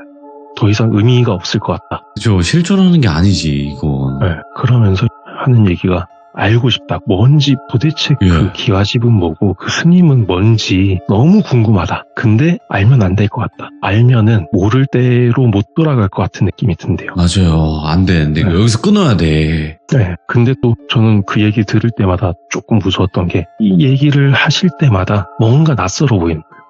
그 이야기를 하는 아재가 예. 뭔가 진짜 쌍남자 같고 막 그런 아재가 이 이야기를 할 때마다 뭔가 진짜 아재의 일부분이 아직도 거기에 있는 것처럼 예.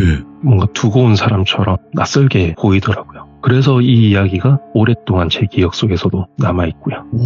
뭔가 담보 잡혀 있는 듯한? 예, 그니까요. 알면 안 된다는 게 그냥 제 느낌이지만 그거를 안 순간 아예 거기로 귀속될 수도 있겠다라는 생각이 드는 느낌인 거죠. 예. 그래서 아재는 지금은 돌아가셨거든요. 돌아가고 예. 지금은 선산에 같이 계시는데 예. 그래도 뭐 조상님들이랑 뭐 가족들이랑 같이 있으니까 그렇게 무섭지는 않으시겠죠. 근데 저도 아직은 지금은 안 하지만 한때 계속 야간 산행도 하고 백패킹도 하고 했었거든요. 그러다가 이야기 나온 것처럼 유독 바람 소리가 막 쫙 불면서 나뭇가지 흔들리는 탁 소리가 날 때가 있어요. 그럴 때 저도 모르게 네이버 지도로 청송을 이렇게 찾아봐요. 예. 뭔가 이 산이 아닐까, 이 골짜기가 아닐까 그렇게 찾게 되더라고요. 일단은 오늘 강북 팬더님께서 이야기를 들려주셨는데 처음 참여하시는데도 이렇게 레전드로 이야기를 잘 하시네요. 엄청. 근데 중간에 많이 떨어가지고 아직도 아니, 떨리네요. 이게 떨린다고 하시면 안 되는 거예요, 진짜로. 너무 잘하셨어요, 정말. 진짜 깜짝 놀랐어요. 솔직하게 말씀드리면 팬더님께서 이야기만 더 있다면 앞으로 또 더 이야기를 들려주러 오신다 이렇게 소개해드리면 좋은데 이야기가 더 있으실까요? 아니면 이게 딱 이 이야기로 끝나는 걸까요? 지금 그 아재의 이야기는 요걸로 끝이고요. 네, 또 다른 이야기가 있긴 있어요? 제가 산 타면서 경험한 게 있긴 한데 이야, 됐다. 근데 산 그거는- 담당해주세요, 그냥. 예. 돌비 산 담당. 국내 산으로 담당을 해주시면 될 것 같고, 오늘 이야기도 너무너무 빠져들게 레전드 이야기가 아닌가 싶고, 너무너무 잘 들었습니다. 감사합니다. 예, 감사합니다. 다음번에 또 뵙겠습니다. 예. 네. 오늘 강국 팬더님께서 삼촌이 유독 술만 마셨을 때만 이야기했던 그 이야기를 오늘 들려주셨는데 너무 이야기 표현도 잘하시면서 여러 가지 생각이 들게 만드는 도대체 뭐였을까? 도대체 삼촌이 알고 싶었던 그것은 무엇이었을까? 댓글 남겨주시길 바라겠습니다. 감사합니다.